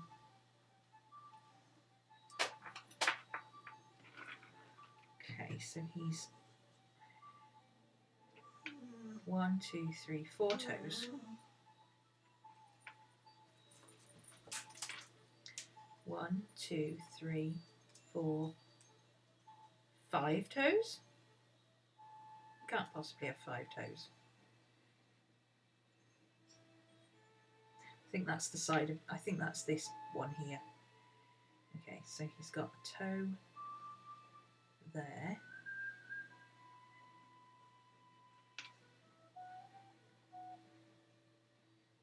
And a massive toe there. And a toe there. And a toe off to the side there. He's got huge feet.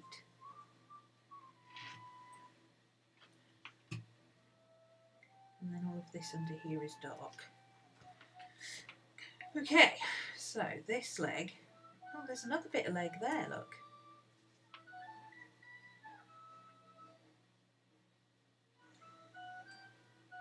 And then this is actually a gap, and his leg comes down there like that. And again, it's got that weird shape in it. How peculiar. Okay. Learning about animal anatomy, lion anatomy here. This bit's easier. So his knee comes down, and that's going back in space. And then he's got this bit here. And that sticks out there, that's his bone. And then back in. And this foot is a lot neater shape. So we've got round at the side there. I'm kind of drawing the negative bits so that I can get the rest of it in. So that's the dark bit, and then that's one toe there. That's one toe there. Looks like that toe has got a really long claw on it. It's lifting it up off the ground. Sort of like Mr. Scooby's, who won't let me cut his toenails. I think he's got too many toes now. 1, 2, 3, 4. 1, 2, 3, 4, 5. Yeah. Okay. Our foot's too wide as well. So that's easily fixed. Let's scooch that bit in a bit. Make that toe wider. There we go. That's better. These black bits. Okay.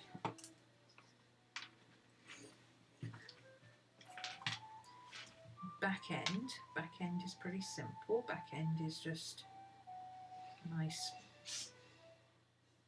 curves. Nice. Oh no, that's sheep. That's not lion. That's sheep. Let's see. Bony bit down. Hollow out. Sinew out. Down. There we go.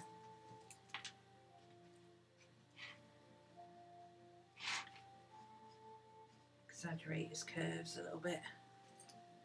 Make him look a bit more menacing. If you finished last week's piece, can we have a look at it? No, I haven't finished it yet. It's still a work in progress. It takes me forever to finish pieces because I start pieces and then I work on them in bits. So at some point I'll pick it up and go, oh, I'll finish this one today. I don't start a piece and then finish it. It's not how my brain works.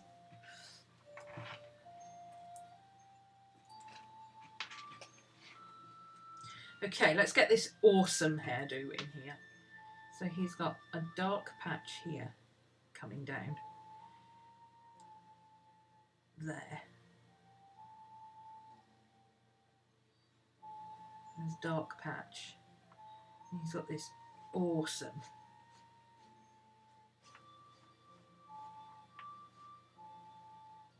flicky bit, and oh, he is just so gorgeous. And then that bit there. The door's open, Maddie, you can go out, don't be silly. And this bit is more kind of straggly.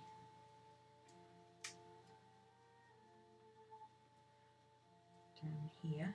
Oh, he's got a bit more chin. He's got a bit more chin. I didn't see it. Hang on.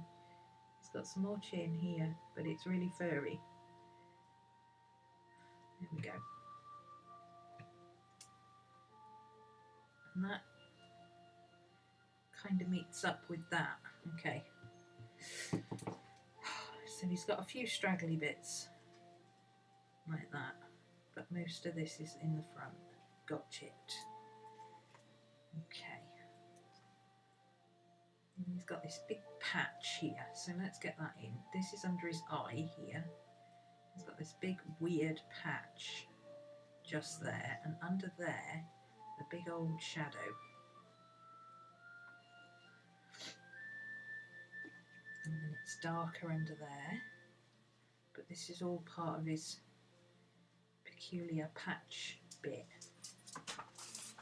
It's all matted. Oh, shush. Hush your face. It's making a noise. This is all matted and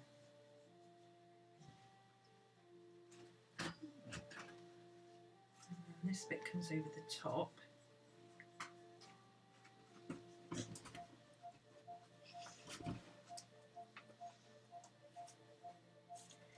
And swoops up there.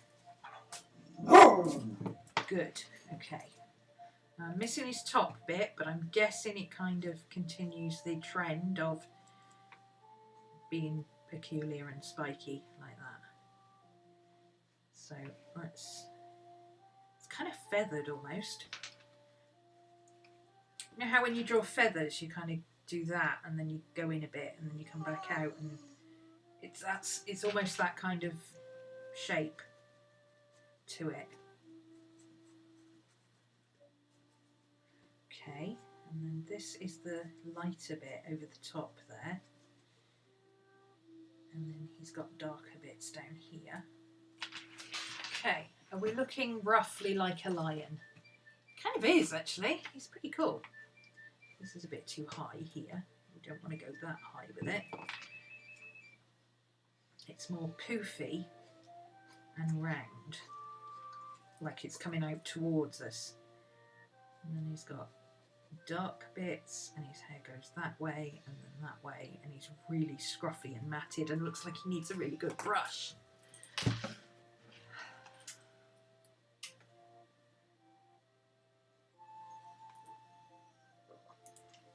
How you doing on lockdown? Have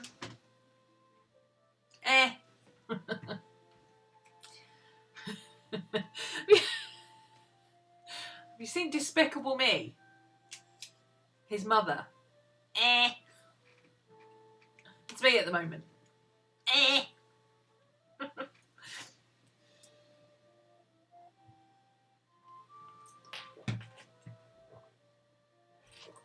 Lions have 5 toes. But do they have 5 toes like a hand? Because he's got a big paw. Does it look like that? Because he's got a big dew claw here on this side. So I'm thinking it's more hand shaped.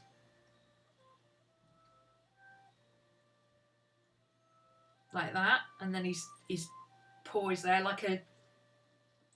His front paw seems to be like a dog's rear paw. I need to look it up, don't I? So I can see it for myself. Lion. Feet. Front.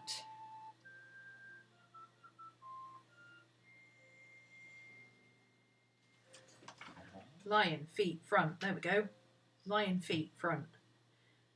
1, 2, 3, 4, and a dew claw. Right, so that's his front feet, is 1, 2, 3, 4, and a dew claw. Back feet. That's his back feet.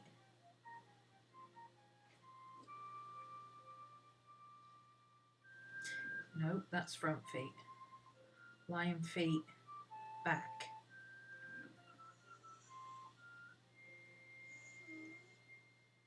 One, 2, 3, 4, 5. Right. So his back feet are 1, 2, 3, 4, 5. But his front feet are 1, 2, 3, 4, 5. Thank you, that helps. So actually he should have another toe there. So we were right in the first place. Okay. No matter. Will you two stop whining? You can go out, you've got water, you've got food, you've got pee. You can go out and pee. What more could you possibly want? You want attention, don't you? Hi. Do you need to say hello to everybody? Say hello then. Say hi. Hello. A woo. Say a woo. Say a woo.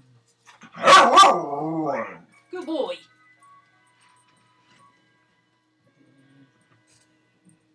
Big cat feet are amazing. I have actually seen jaguar's feet up close. And by up close, I mean there was a double mesh cage. It's like an open area. It's not really a cage. It's just a huge enclosure.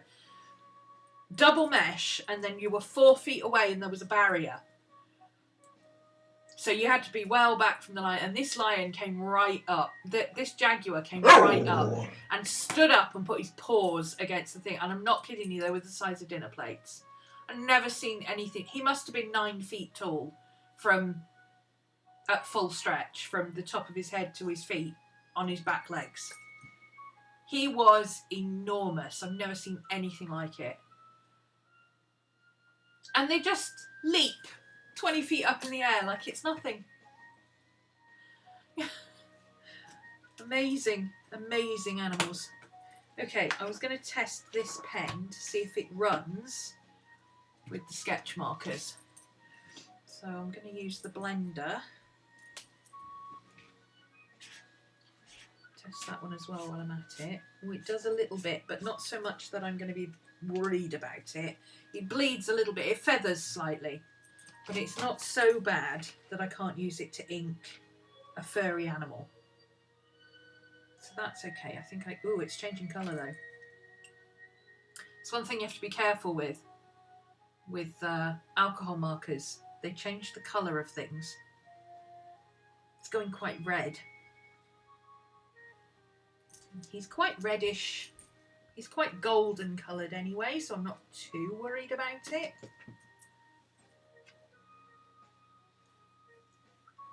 He's quite warm yellow toned. So we're looking at chamois and sand again, and dark brown with a grey and burnt umber. So the same colours essentially as the mosquito. How weird is that?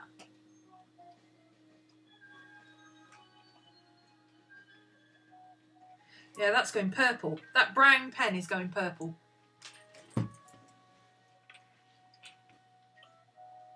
Sepia, Pilot, C4. The brown pen is going purple, so I can't use that. Okay. We'll use the black then. Because I know these are okay with it. These fade slightly. But that's what markers, that's what fine liners do. So. Okay, let's get him inked in. So I'm going to do his harder lines in the thin pen, and then I think I'll do his. I've got a brush pen here that I think will be better for his flute. So let's get his bad eye situated and his good eye.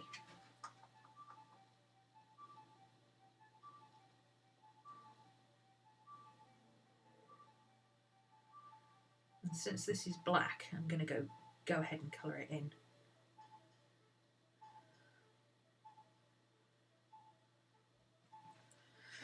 Can always go over it if I need to with a darker black. That doesn't make any sense, but you know what I mean. And then this is all black.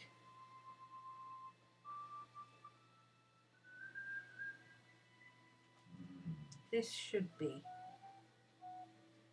That's his marking. And that's his other marking there. And that's where it's torn.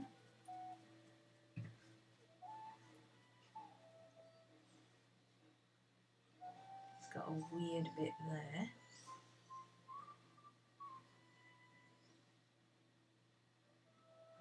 Basically all of that bit is black.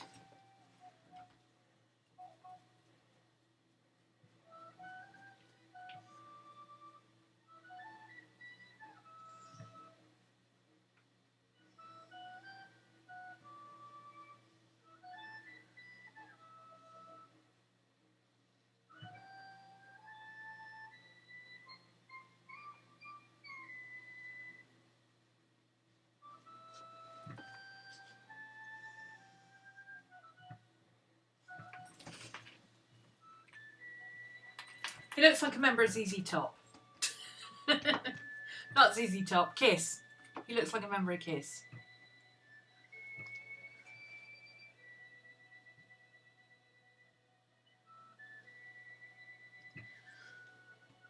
Okay, he's got, I just want to put in enough lines to be able to, because some of this is going to be colour, but I need to put in enough lines that I know where I'm colouring, so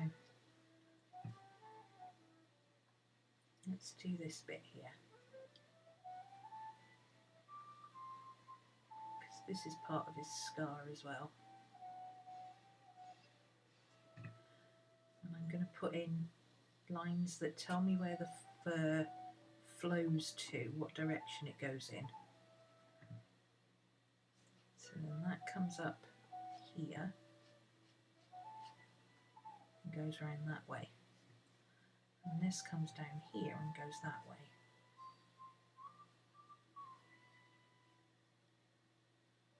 And then he's got a big mat just there of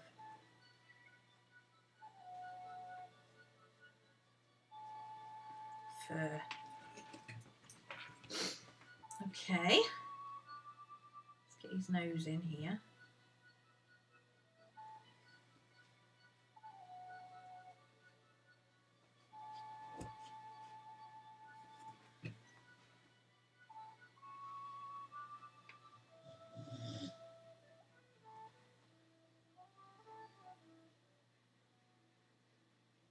It's quite smooth and even on the top, and then it goes jaggedy at the bottom there.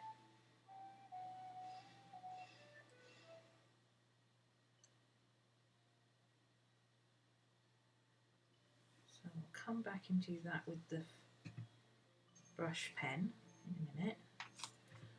And then this, he's got a line there and there.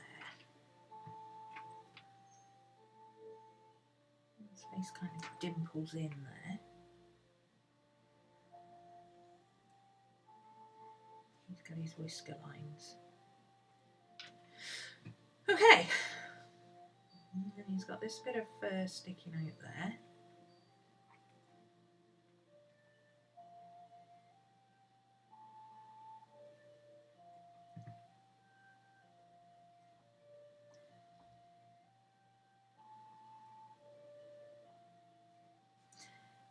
Can't see his ears.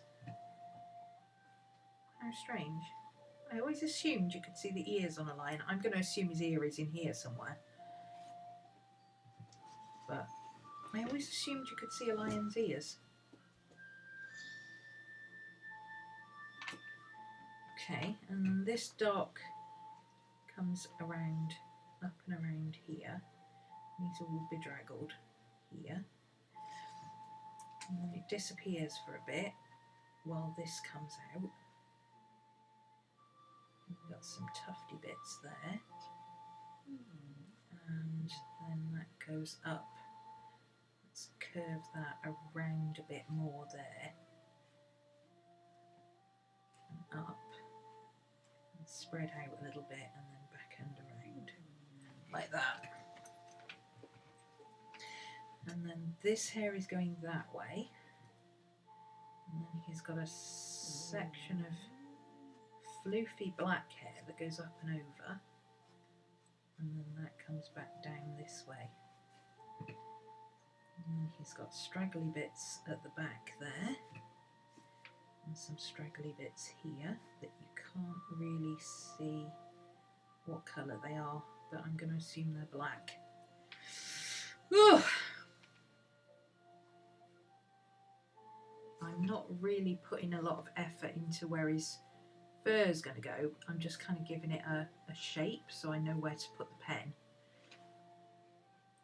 And it's more of a dotting technique than anything else.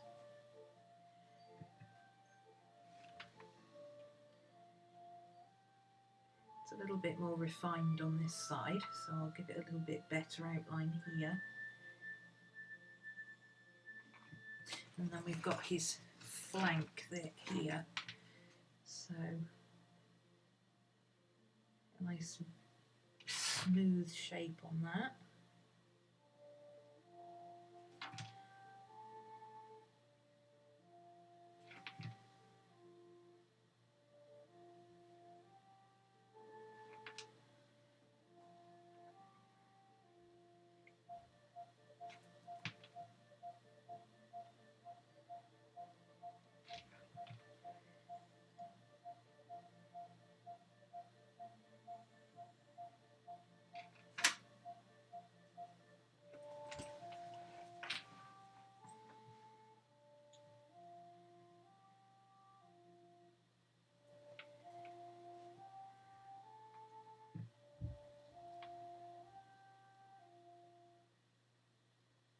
Can't really see that foot, so I'm not worried about it at all.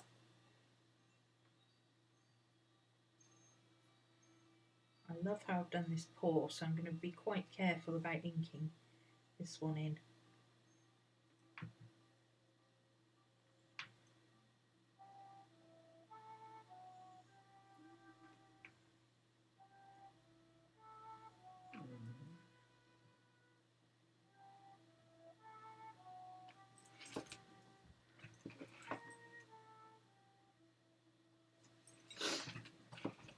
There we go. Ooh, concentration. I think we need to revisit that paw at the back. Let's look at this one. That's his big toe bean there, with a big claw right in the middle. All of this is black.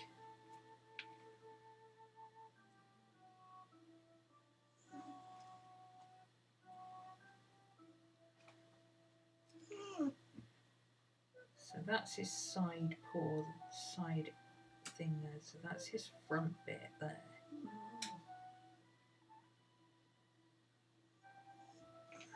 And that's all black under there. I'll tidy the black inking up in a minute. I just want to get the shapes in.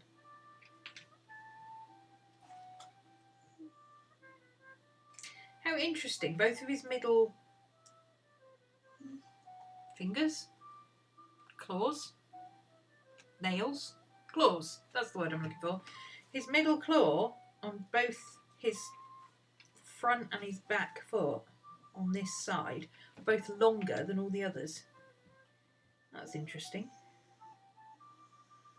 It's all black under there. So that's one toe and two toes. That's his middle toe that's got that big nail on it. He's got another toe in there, and then he's got another toe there. But you can't really see that one, it's kind of hidden. That's really interesting. I didn't expect a lion to have a huge nail right in the middle of his foot. How peculiar. I think we're doing all right. Whew. It's hard work, but wow. Okay, so let's let that dry a second.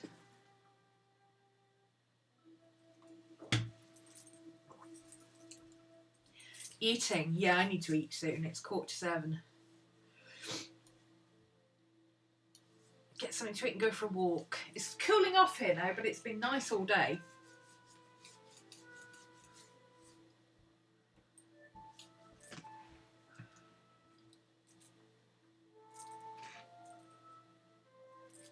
There you go, that's better.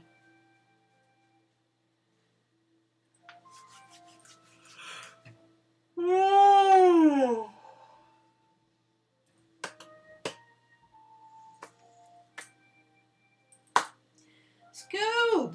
I hear you, dude. I hear you. Oh, I better put my card back in there before I lose it.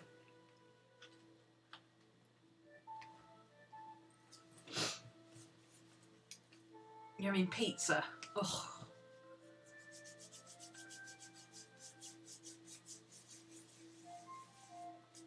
I can't have takeaway pizza at the moment because I'm having to spend so much on getting online deliveries.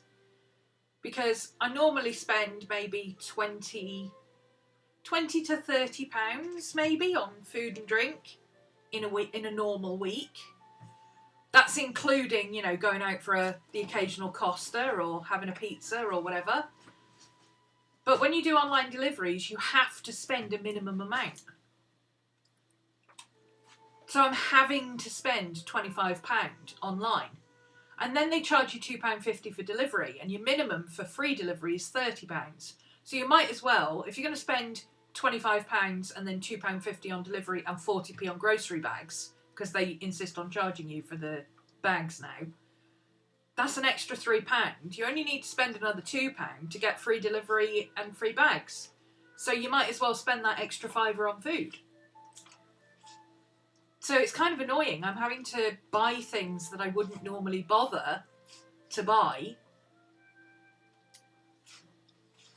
purely because so I can get delivery, because I might as well spend an extra £5 on food and stuff as have them charge me £3.50 odd for delivery and everything else, which then doesn't leave me enough on a weekly basis to get a pizza. It's very annoying. Oh, speaking of money, oof, I don't like talking money, but this is my job, so I'm gonna have to be okay with it. I now have the options, and I don't really know how it works, so don't ask me.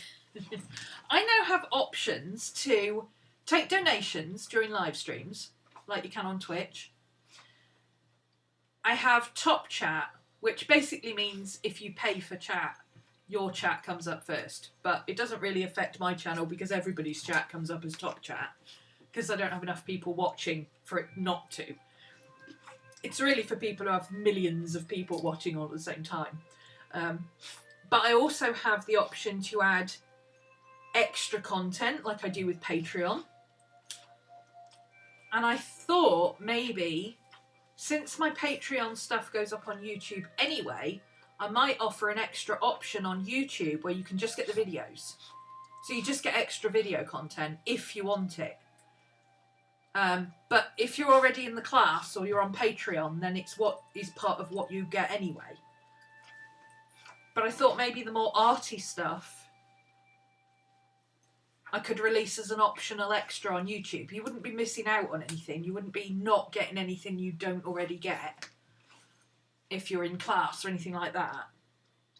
It's just like an extra way for people to get class content or Patreon content without necessarily having to sign up for Patreon or whatever. What thinkst thou? I don't really know how it works. I've got to get Katie on it because Katie's the brain.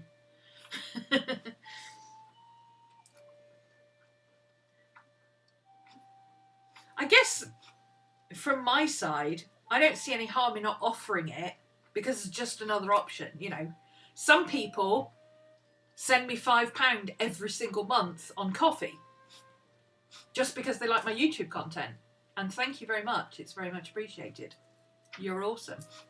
Because this is my job. This is what keeps me going, you know. I appreciate, obviously, those who pay on Patreon for extra content, which is extra content because it's class content. And I very much appreciate the people who buy the classes outright because that means you actually do want to be there. But I also appreciate that some people just like to buy me a coffee occasionally because they enjoy what I do, which is really nice. Not that I can go and get coffee at the moment. But anyway, this should be dry now. So, yeah, thoughts? Anybody? I suppose most of the people who would have thoughts are already in class or on Patreon, so it doesn't really matter to them. I don't know.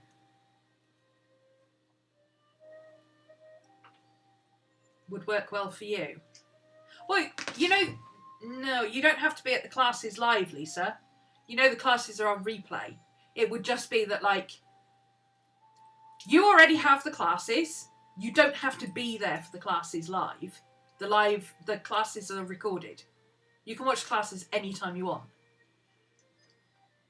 I'm just thinking, like, releasing bits and pieces here and there for YouTube subscribers who might want to contribute but don't necessarily want to commit to Patreon.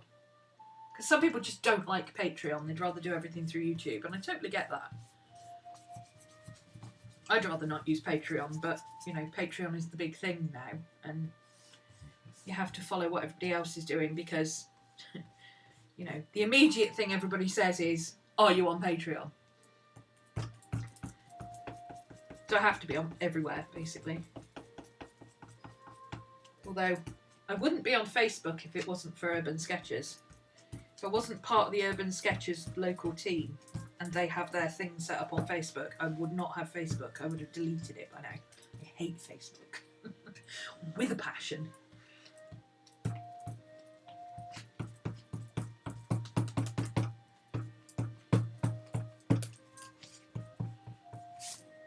I don't really need to erase these lines because they're pretty light anyway.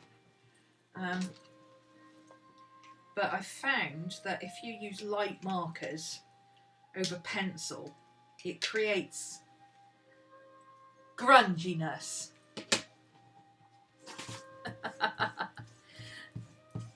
Yeah, you're already getting everything.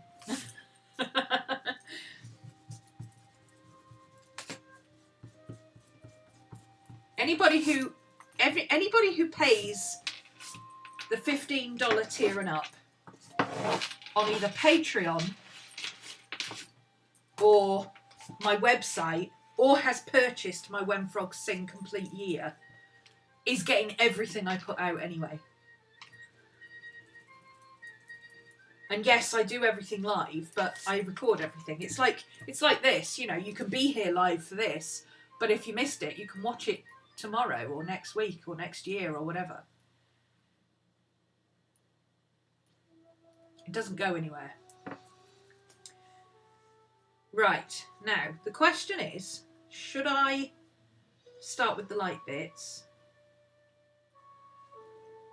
and get darker? I think I should. I think I should start with the light bits and get darker. Because I'm thinking, here's my thinking.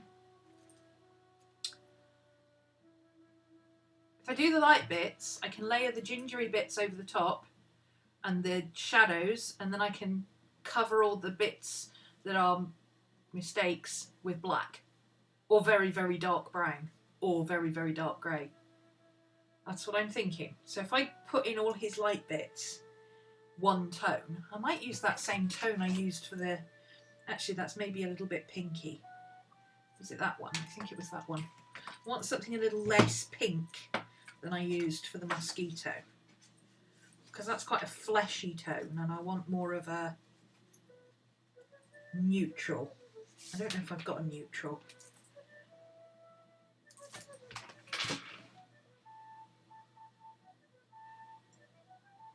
I'm going to use that one. No, baby skin pink. That's what I used, because baby skin pink is not pink, look.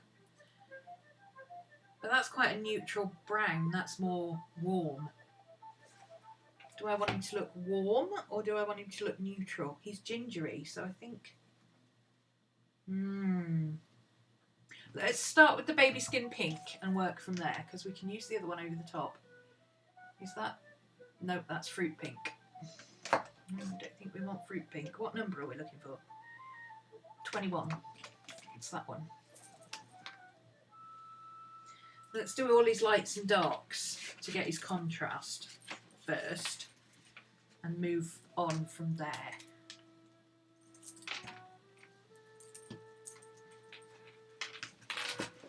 Okay.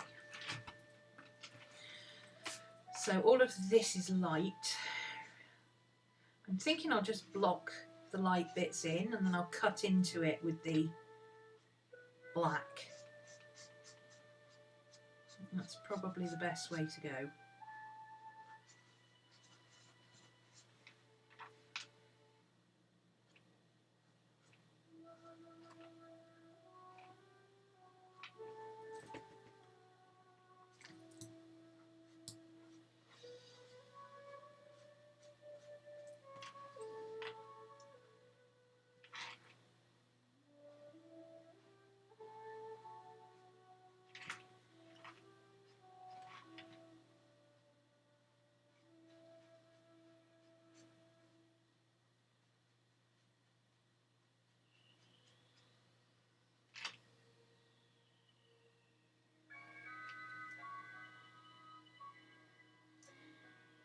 All of this is either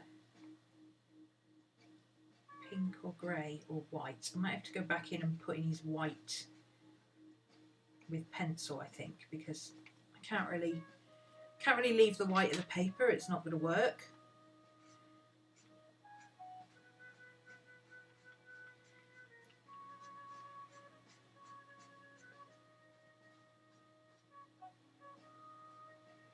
It goes that way.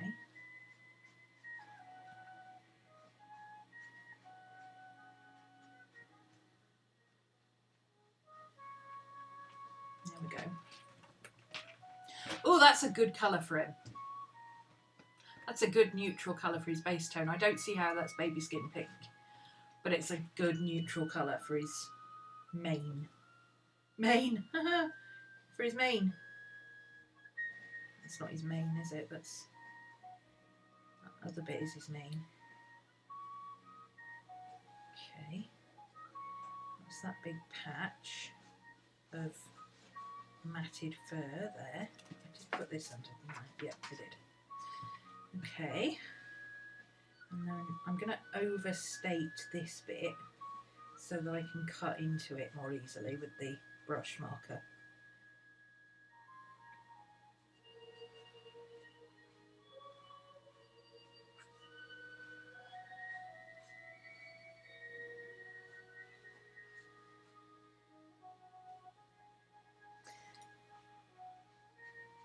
So only a little patch of that is black, but I'm putting this marker down so that I can cut into it with the black and make it feathered. Instead of having to weave in and out. It's just easier to do it that way because you can cover a light marker with a dark marker.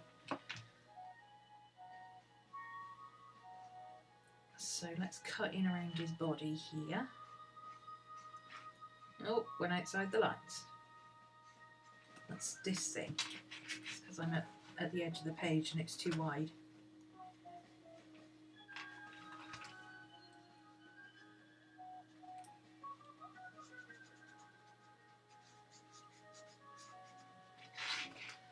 Nice even coat on there.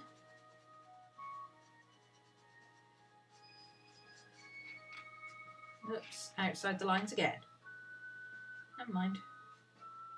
That's what backgrounds are for, right guys?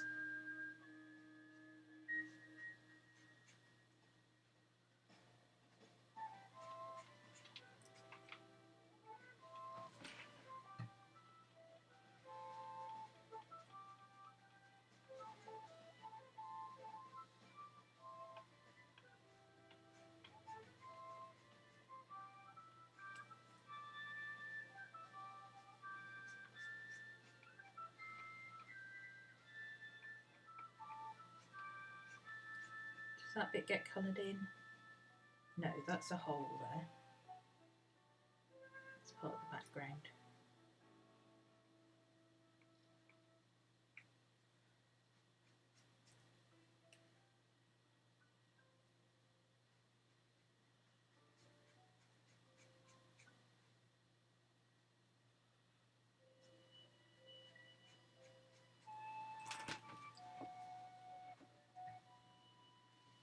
See you, Maker. Looks like a badass boss you could have a fight with in game. Yeah, he does.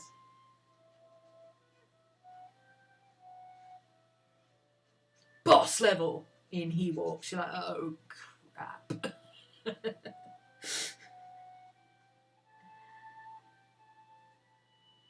Quick, look for a waypoint. Look for a waypoint. Save, save!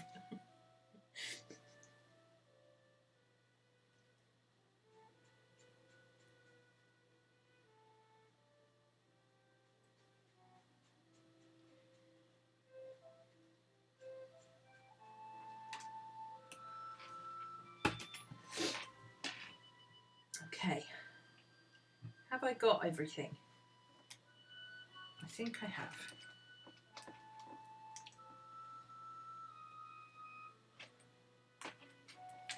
I'm going to do myself a little colour key down here so I know what colours I've used.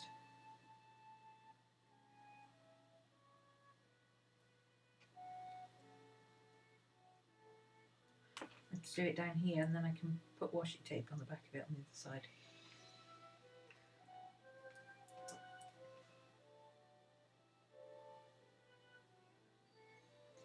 E21. And I know I want that nice dark brown I used before. Burnt umber, E29. I'm sure that was it. And then I've got this one, which I think is darker again. Dark brown, which is the darkest of those two. Dark brown is chocolatey and it's neutral, and burnt umber is darker and browner. Ooh, I don't want dark brown then. It's neutral. I don't want a neutral brown. I want a warm tone. Sepia. There we go. So that's those two. Maybe that one as well, which is the chamois. That one.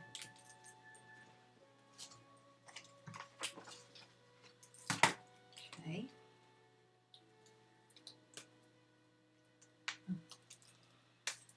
Now working dark to light.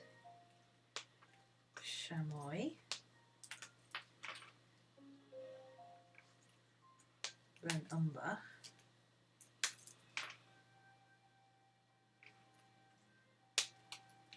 And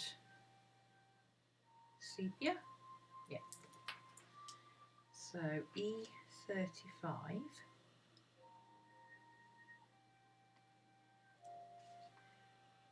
Baby skin pink, which is weird. That's not baby skin pink, I'm sorry. I've never seen a baby that looks that colour. It's the moment you realise you're underleveled. Yeah, and you left your good kit in your trunk back at camp.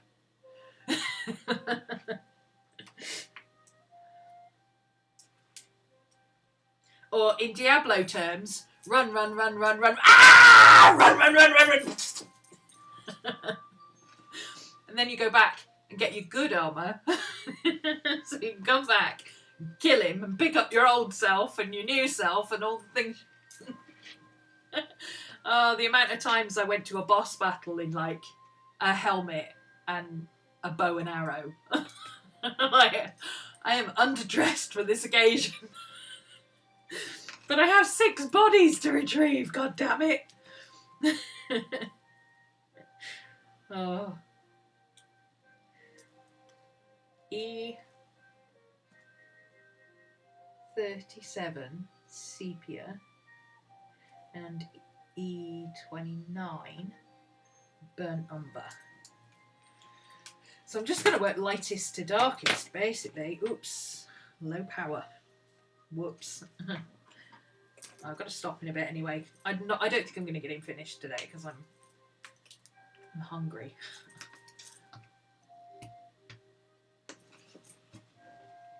The stuff you were grinding with, right? Yeah, exactly. Oh, I'm not going to be fighting anybody. I'm just going out to do a bit of mining and kill some orcs. You get to the back and you find this level 72 and you're like, oh no. Run away! Run away!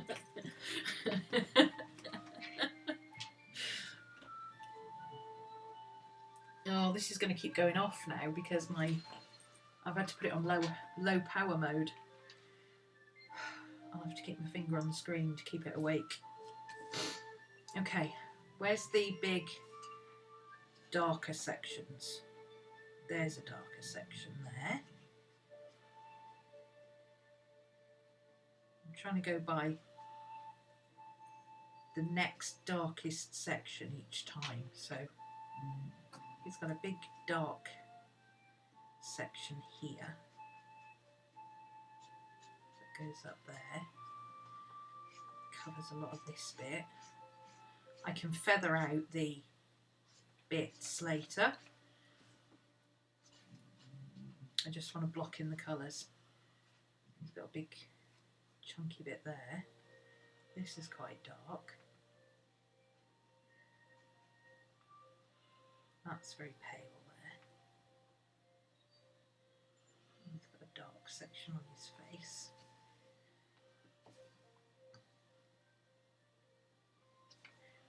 He's got a dark section on this foot. There's some of this light colour that I'm going to have to go back in with like pastel pencil or something, white pencil, to lighten it up a bit because it's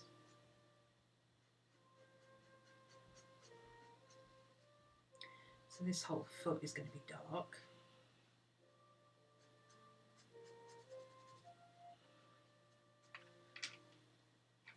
This knee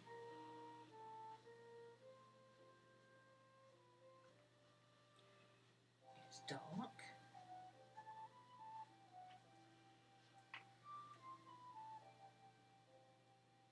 He's got kind of speckles and things around his foot and his legs, so I'll go back and do those later. He's actually white up the back here, and this is very light. So I'm just going to put a section in his flank there that's darker. All of this is darker.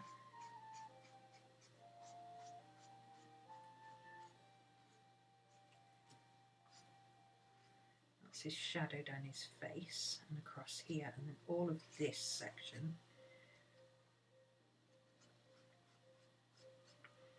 is darker.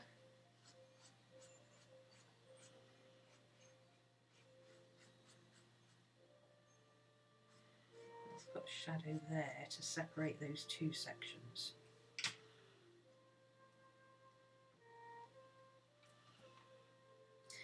Logically that bit would be darker, but although it's white, so I'm going to go over it with some white pencil, but that's bits that are turned away from the camera, so they're darker.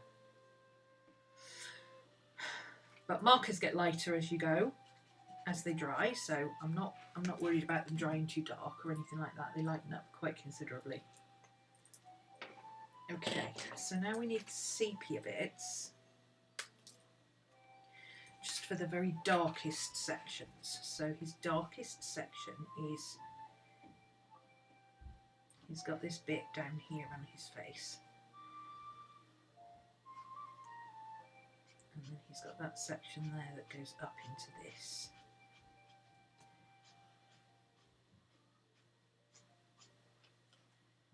Keep your finger on the screen, she said. It'll be easy, she said. And it goes up into there as well. This bit will be quite dark as well. Let's put some dark down his nose.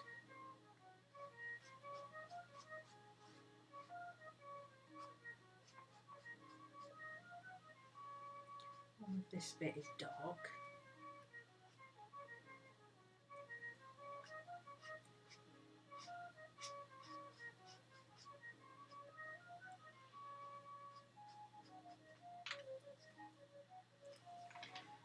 This is darker.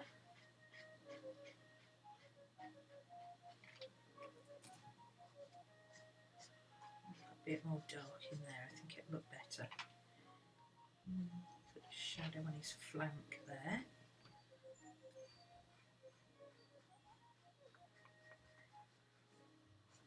Do that, and we'll get sort of a gradient in the fur that we do black. This paw has another patch on the top that is quite dark.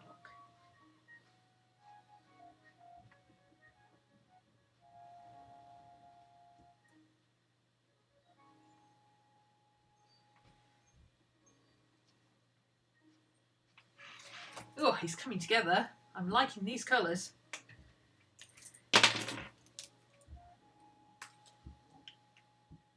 Now we're going to do the dark bit, but it might not be dark enough. I might have to go back in with some more dark, like a dark grey over the top, because he's almost black, but not quite. He's darker than this. This is chocolate brown, and he's almost got purple tones. I got a dark purple that I can layer with this. That violet tone there. He needs some violet in his dark fur.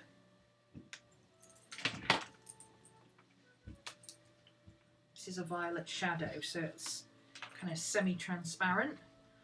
He's got some violet tones up here where the sun is peeking through his dark fur.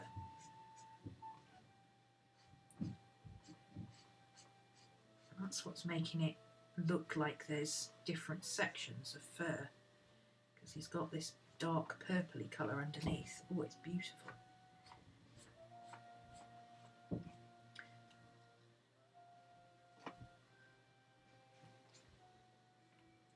Again, I'm just doing sections and patches because this is all under cover or under layers for what's going to go over the top in the dark brown. So, but it's just that those elements of purple that will just peek through.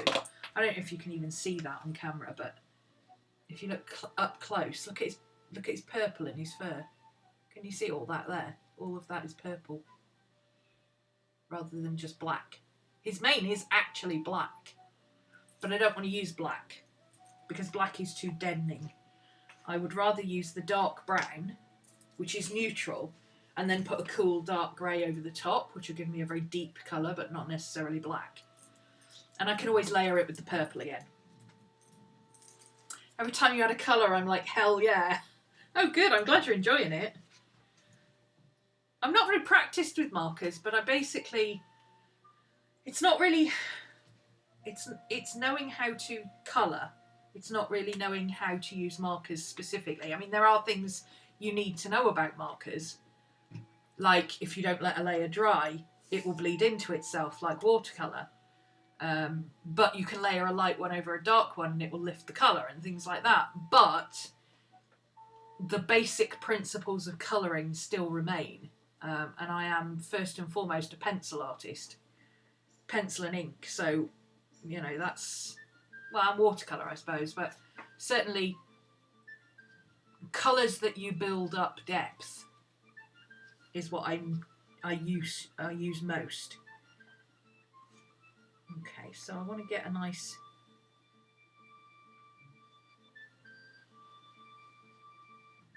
feather in here because he's got a nice little dark section under there. Good. I like that. I'm going to go back over the rest of it.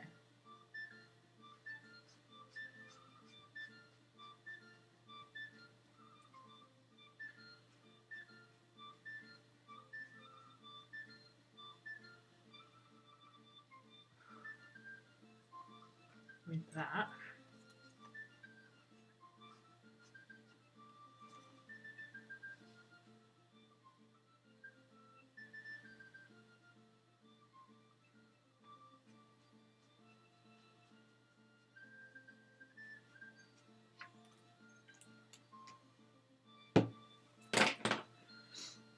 And then I can go back in under here because he's got a few straggly bits.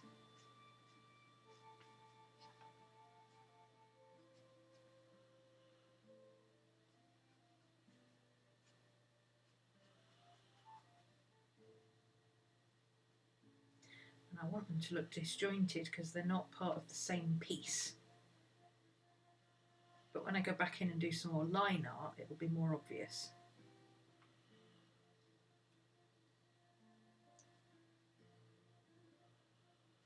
So this is what I meant about cutting up. So instead of trying to get the feathering in the light area, I can cut up into it in the dark colour, like that, and then it makes the one above look more feathered. I'm basically just trying to block out sections at the moment. This side is much more refined.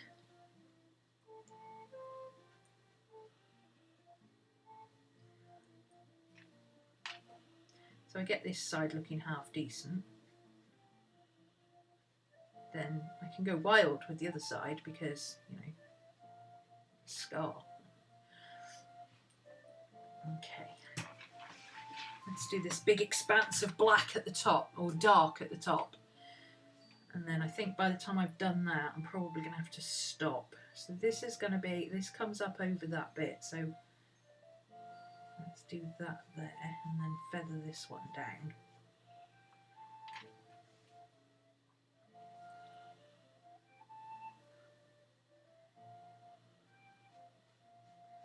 I'm just following the line of the hair.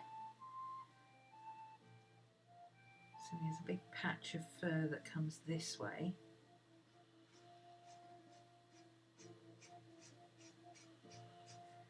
That lays over that there.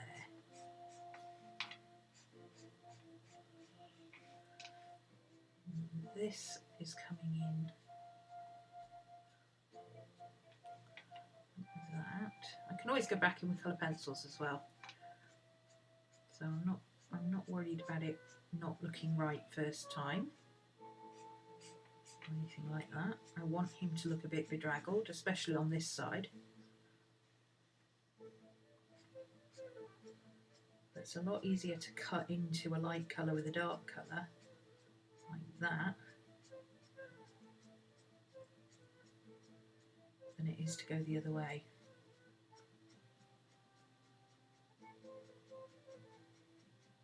Every time this song comes on, I try and colour as fast as it.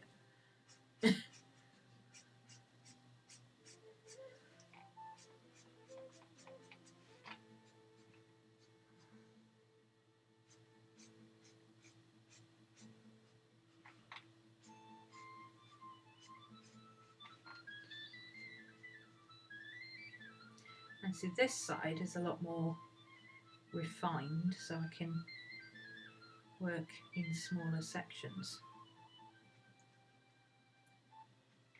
Make him look neater and less bedraggled.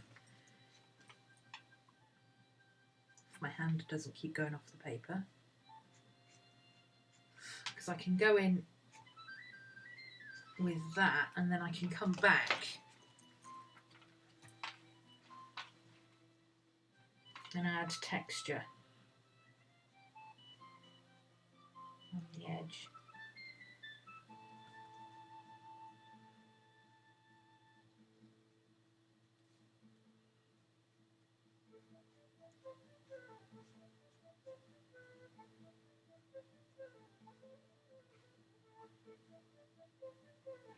Like that, see? See how that looks much neater than all this scraggly fur over this side then. Ooh, I'm liking these colours. Look at that purple and that brown. Yeah. Okay, so this is where he starts to get a bit straggly looking. So let's do this bit here.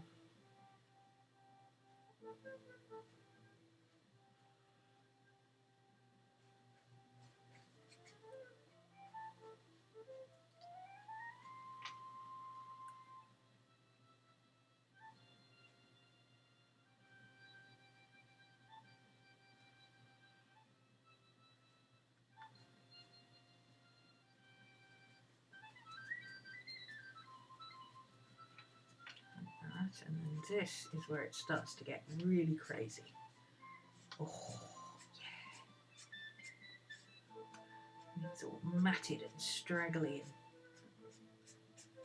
Oh, he's a handsome beast.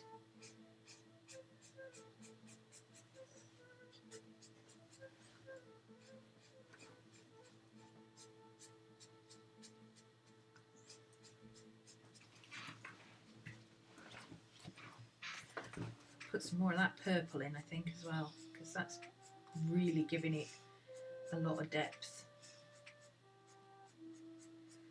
I think in retrospect I probably should have gone around the outside and layered this bit in the top, but yeah, you live and learn, right?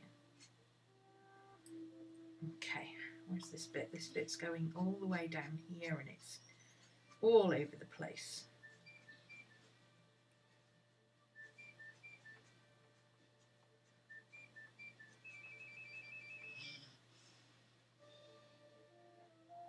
And it goes neater on this side again.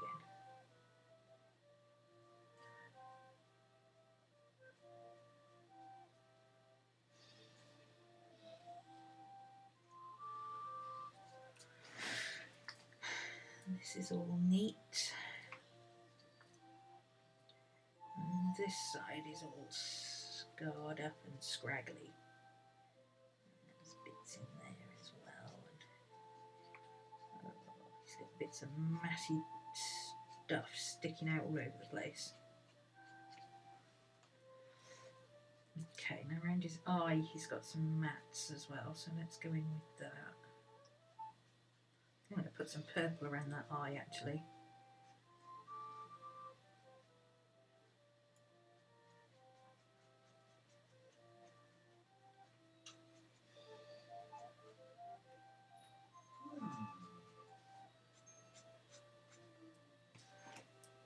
Okay.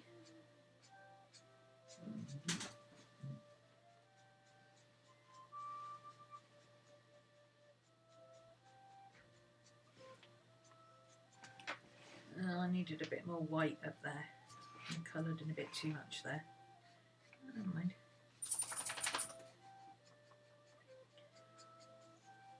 I think the more bedraggled he looks on this side, the better, so I'm going for it.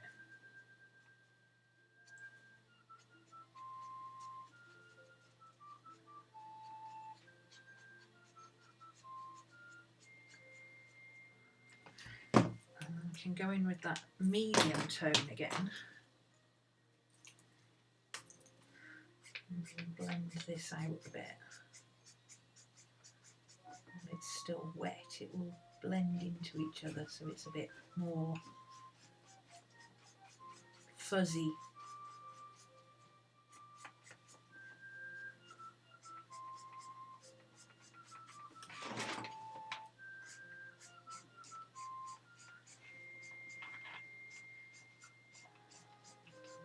I'll go back in and put some white in there, I think.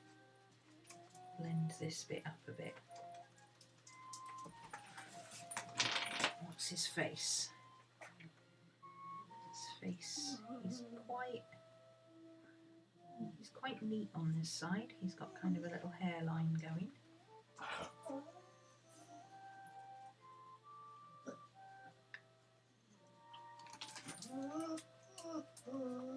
Hi, Boo Boo. A bit of shading over his eye.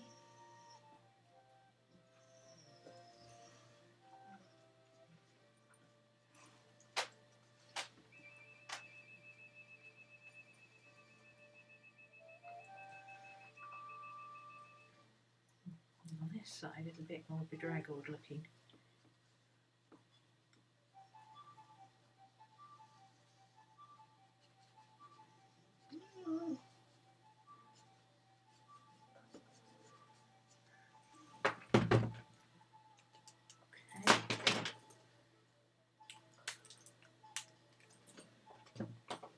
This one, some of this.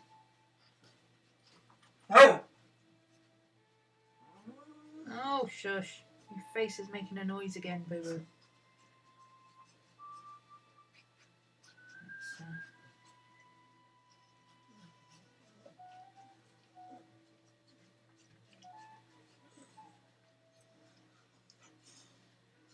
Looking a bit more bedraggled this side.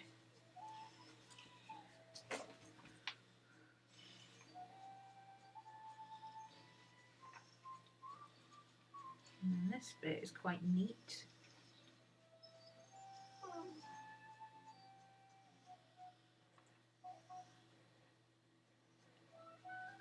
Bit more shape on this side.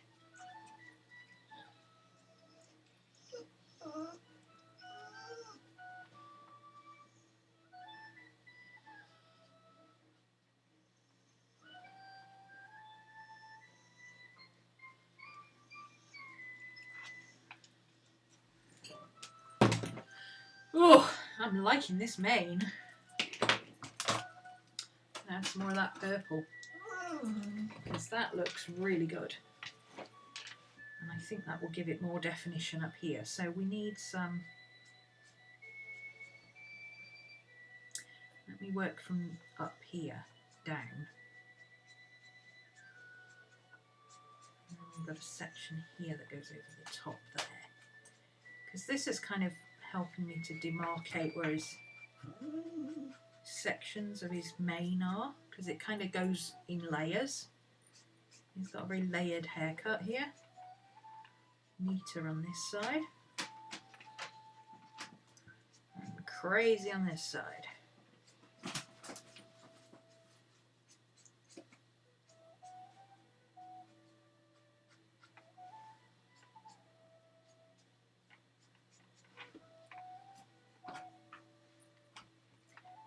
A little bit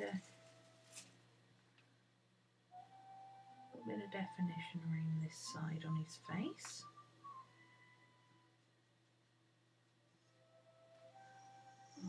I'll do his nose and mouth in that purple as well. Actually, that's a good contrast colour for his scar area. Let's do his scars in it as well, shall we?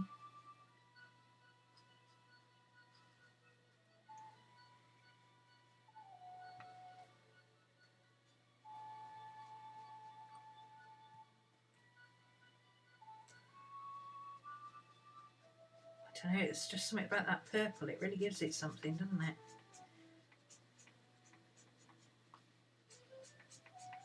So that bit's going to lift up over there, so I need to go back into that section. Let's put some more straggly bits on here. Cut in along this bit where it's really dark.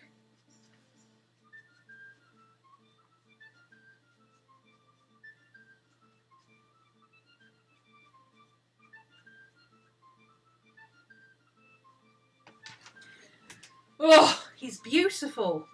Look at him, isn't he gorgeous? I mean the lion, not my picture. I mean, I like my picture. I think it's awesome. But the lion, he's beautiful. Oof.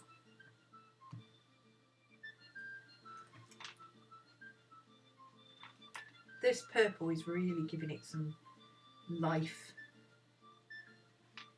Ugh, his mane looks amazing.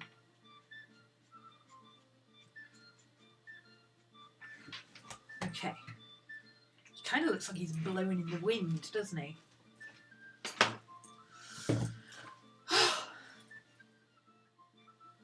Now, I'm going to have to go back into all these areas here. And I'm going to have to do...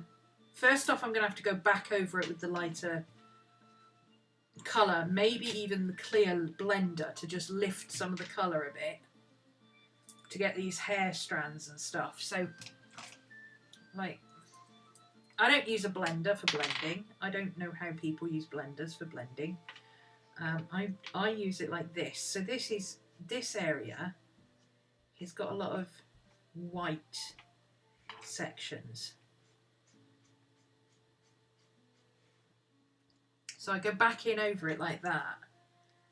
And in a minute you'll see that'll start to lift and you'll see patchy areas. And then I can go back into it with a white pencil, you see, when it's dry. It might show better on here. Let me do, he's got a little patch of gnarlies here. That might show up better there. But it's basically just lifting the colour that's already there.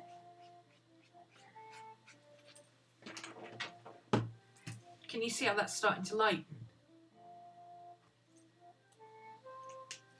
Just there. It might be a bit hard to see on camera, I don't know. But all across here, that's starting to lighten. And up there, and around here. So when that becomes light enough that it stops developing, basically, because it takes a little while to lift, I'll be able to go back in with a dark brown pencil and a white pencil and put in some of the lighter and darker tones and even this out a little bit. I like using markers the same way that I use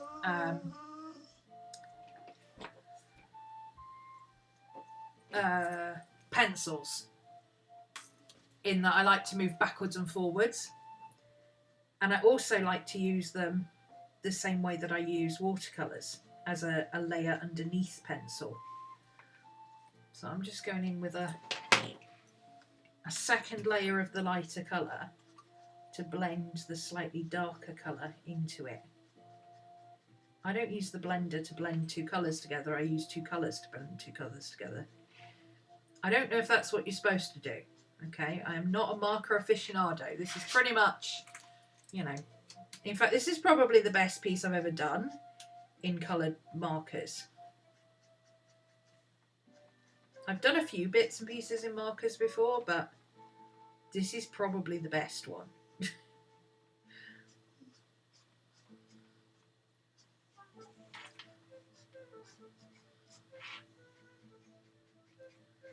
And what I do know is that you use two markers to blend two markers together. You don't use the colourless blender. Colourless blender is not actually a blender. I know that sounds weird, but you can use it like underneath two colours to blend them together. Like you would if you were doing watercolour and you make the paper wet and then you put two colours together and they mishmash together. Well, you can do that with a colourless blender. Do the colourless blender first to soak the paper, and then you can get two colours to blend together more easily. But you can't just do one colour and colour it with a blender and ta-da. That's not what it's for. It's a misnomer, really. It shouldn't be called a colourless blender.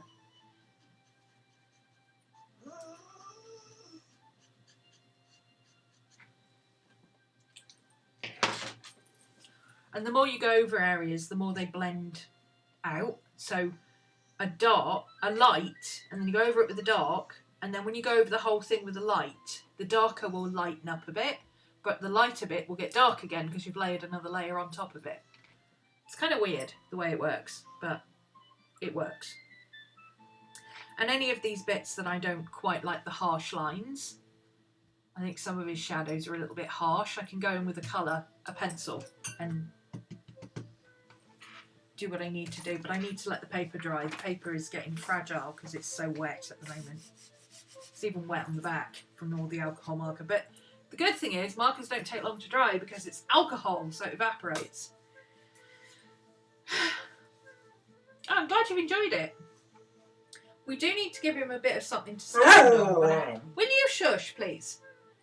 We need to give him a bit of something to stand on, but I want to do some more with his feet. So for now, I'm just going to give him some pencil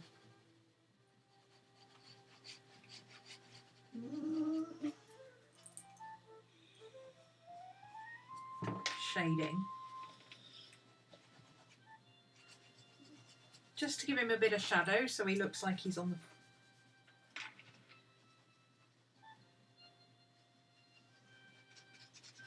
So he looks like he's stood on something and not in the middle of mid-air. I'm going to go a lot darker with this than I want to because obviously it's got to show up on camera. I wouldn't want to normally do it that dark, but it just gives him a little something to show that he's actually standing on something rather than just floating in midair. Kind of like that, you know. It gives him he's got a shadow. That means the floor's here, the surface is here that he's on. And then this, he's beautiful. I love him. My phone's died, so that's me done because I don't have my reference picture anymore.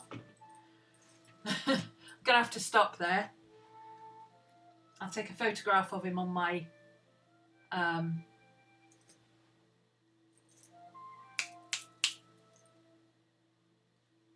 the big one, not my little phone, the big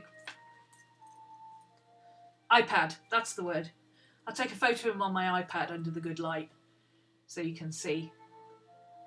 Oh, he's beautiful. Oh, I need to put that purple on for the shadow colour that I used. It's BV08. So if you're on Patreon or in class, I will put a proper photo of the whole page. Normally I just post to Instagram with a picture.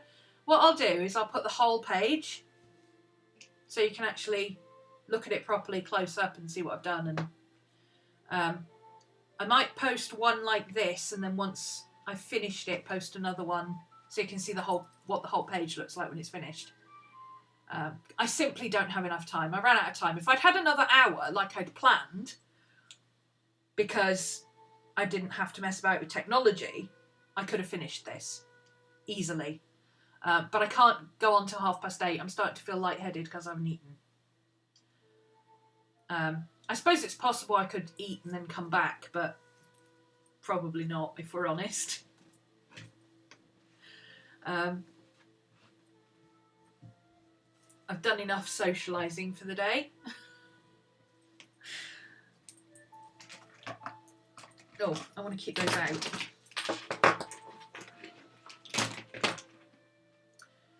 So yeah, I'll go and grab my iPad and take a photo of it while I've got the lights. And then playing with beads.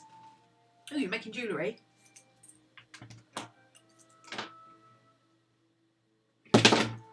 Oops. Let's throw it all around. Right. That's it for today, guys. So if you're on my Patreon, well, if you're on my Instagram, you'll see this as and when I remember to post it to Instagram. If you're on my Patreon, I will take a proper photo of it and post it there so you can have an up-close view. And then I'll post another one when it's finished of the whole page so you can see what I've done. Because I kind of want to do a bit with this page to kind of turn it into a journal page rather than just a sketchbook page. Especially now I know who he is and what he is and all that. So you'll get to see how I turn it from just a sketchbook page into kind of more of a journal page. Yeah? Marvellous. I could stream it, but I don't want to talk so much. I'm not a sociable person. I don't want to be talking. Oh, put that in there. Nope, that's not it. Oh, well, that'll do, because it's... Turn that way around, so it doesn't ruin the page. This is just a bit of collage that I really like the colours and stuff on, so let's put it like that, just to protect that other page. I really need to find my black pencil case that has the elastic on it that Amber gave me, because for doing little bits like this where I just need a few of the pens that I've been using, be really useful just to attach it to my pencil case instead of having to, so I know that these are the pens I've used, if that makes sense. This thing is fantastic. I love this. This is one of my better ideas of making stuff. But see, I didn't use any of these, so I don't need them for that particular thing. I don't need to keep them out. Yeah.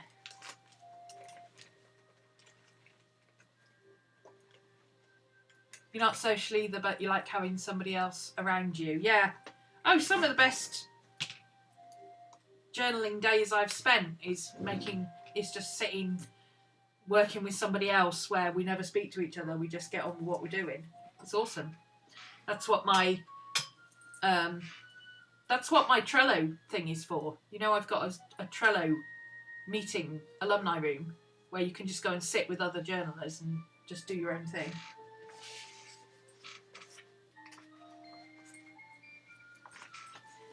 What I'm going to do with this one, I'm going to take this one out, this little one.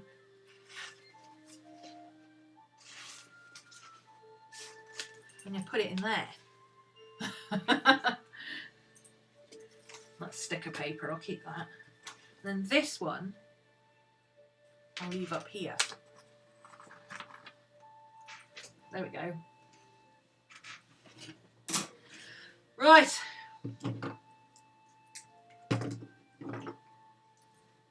That's it for today. Thanks for joining me, and I will see you again soon. Bye.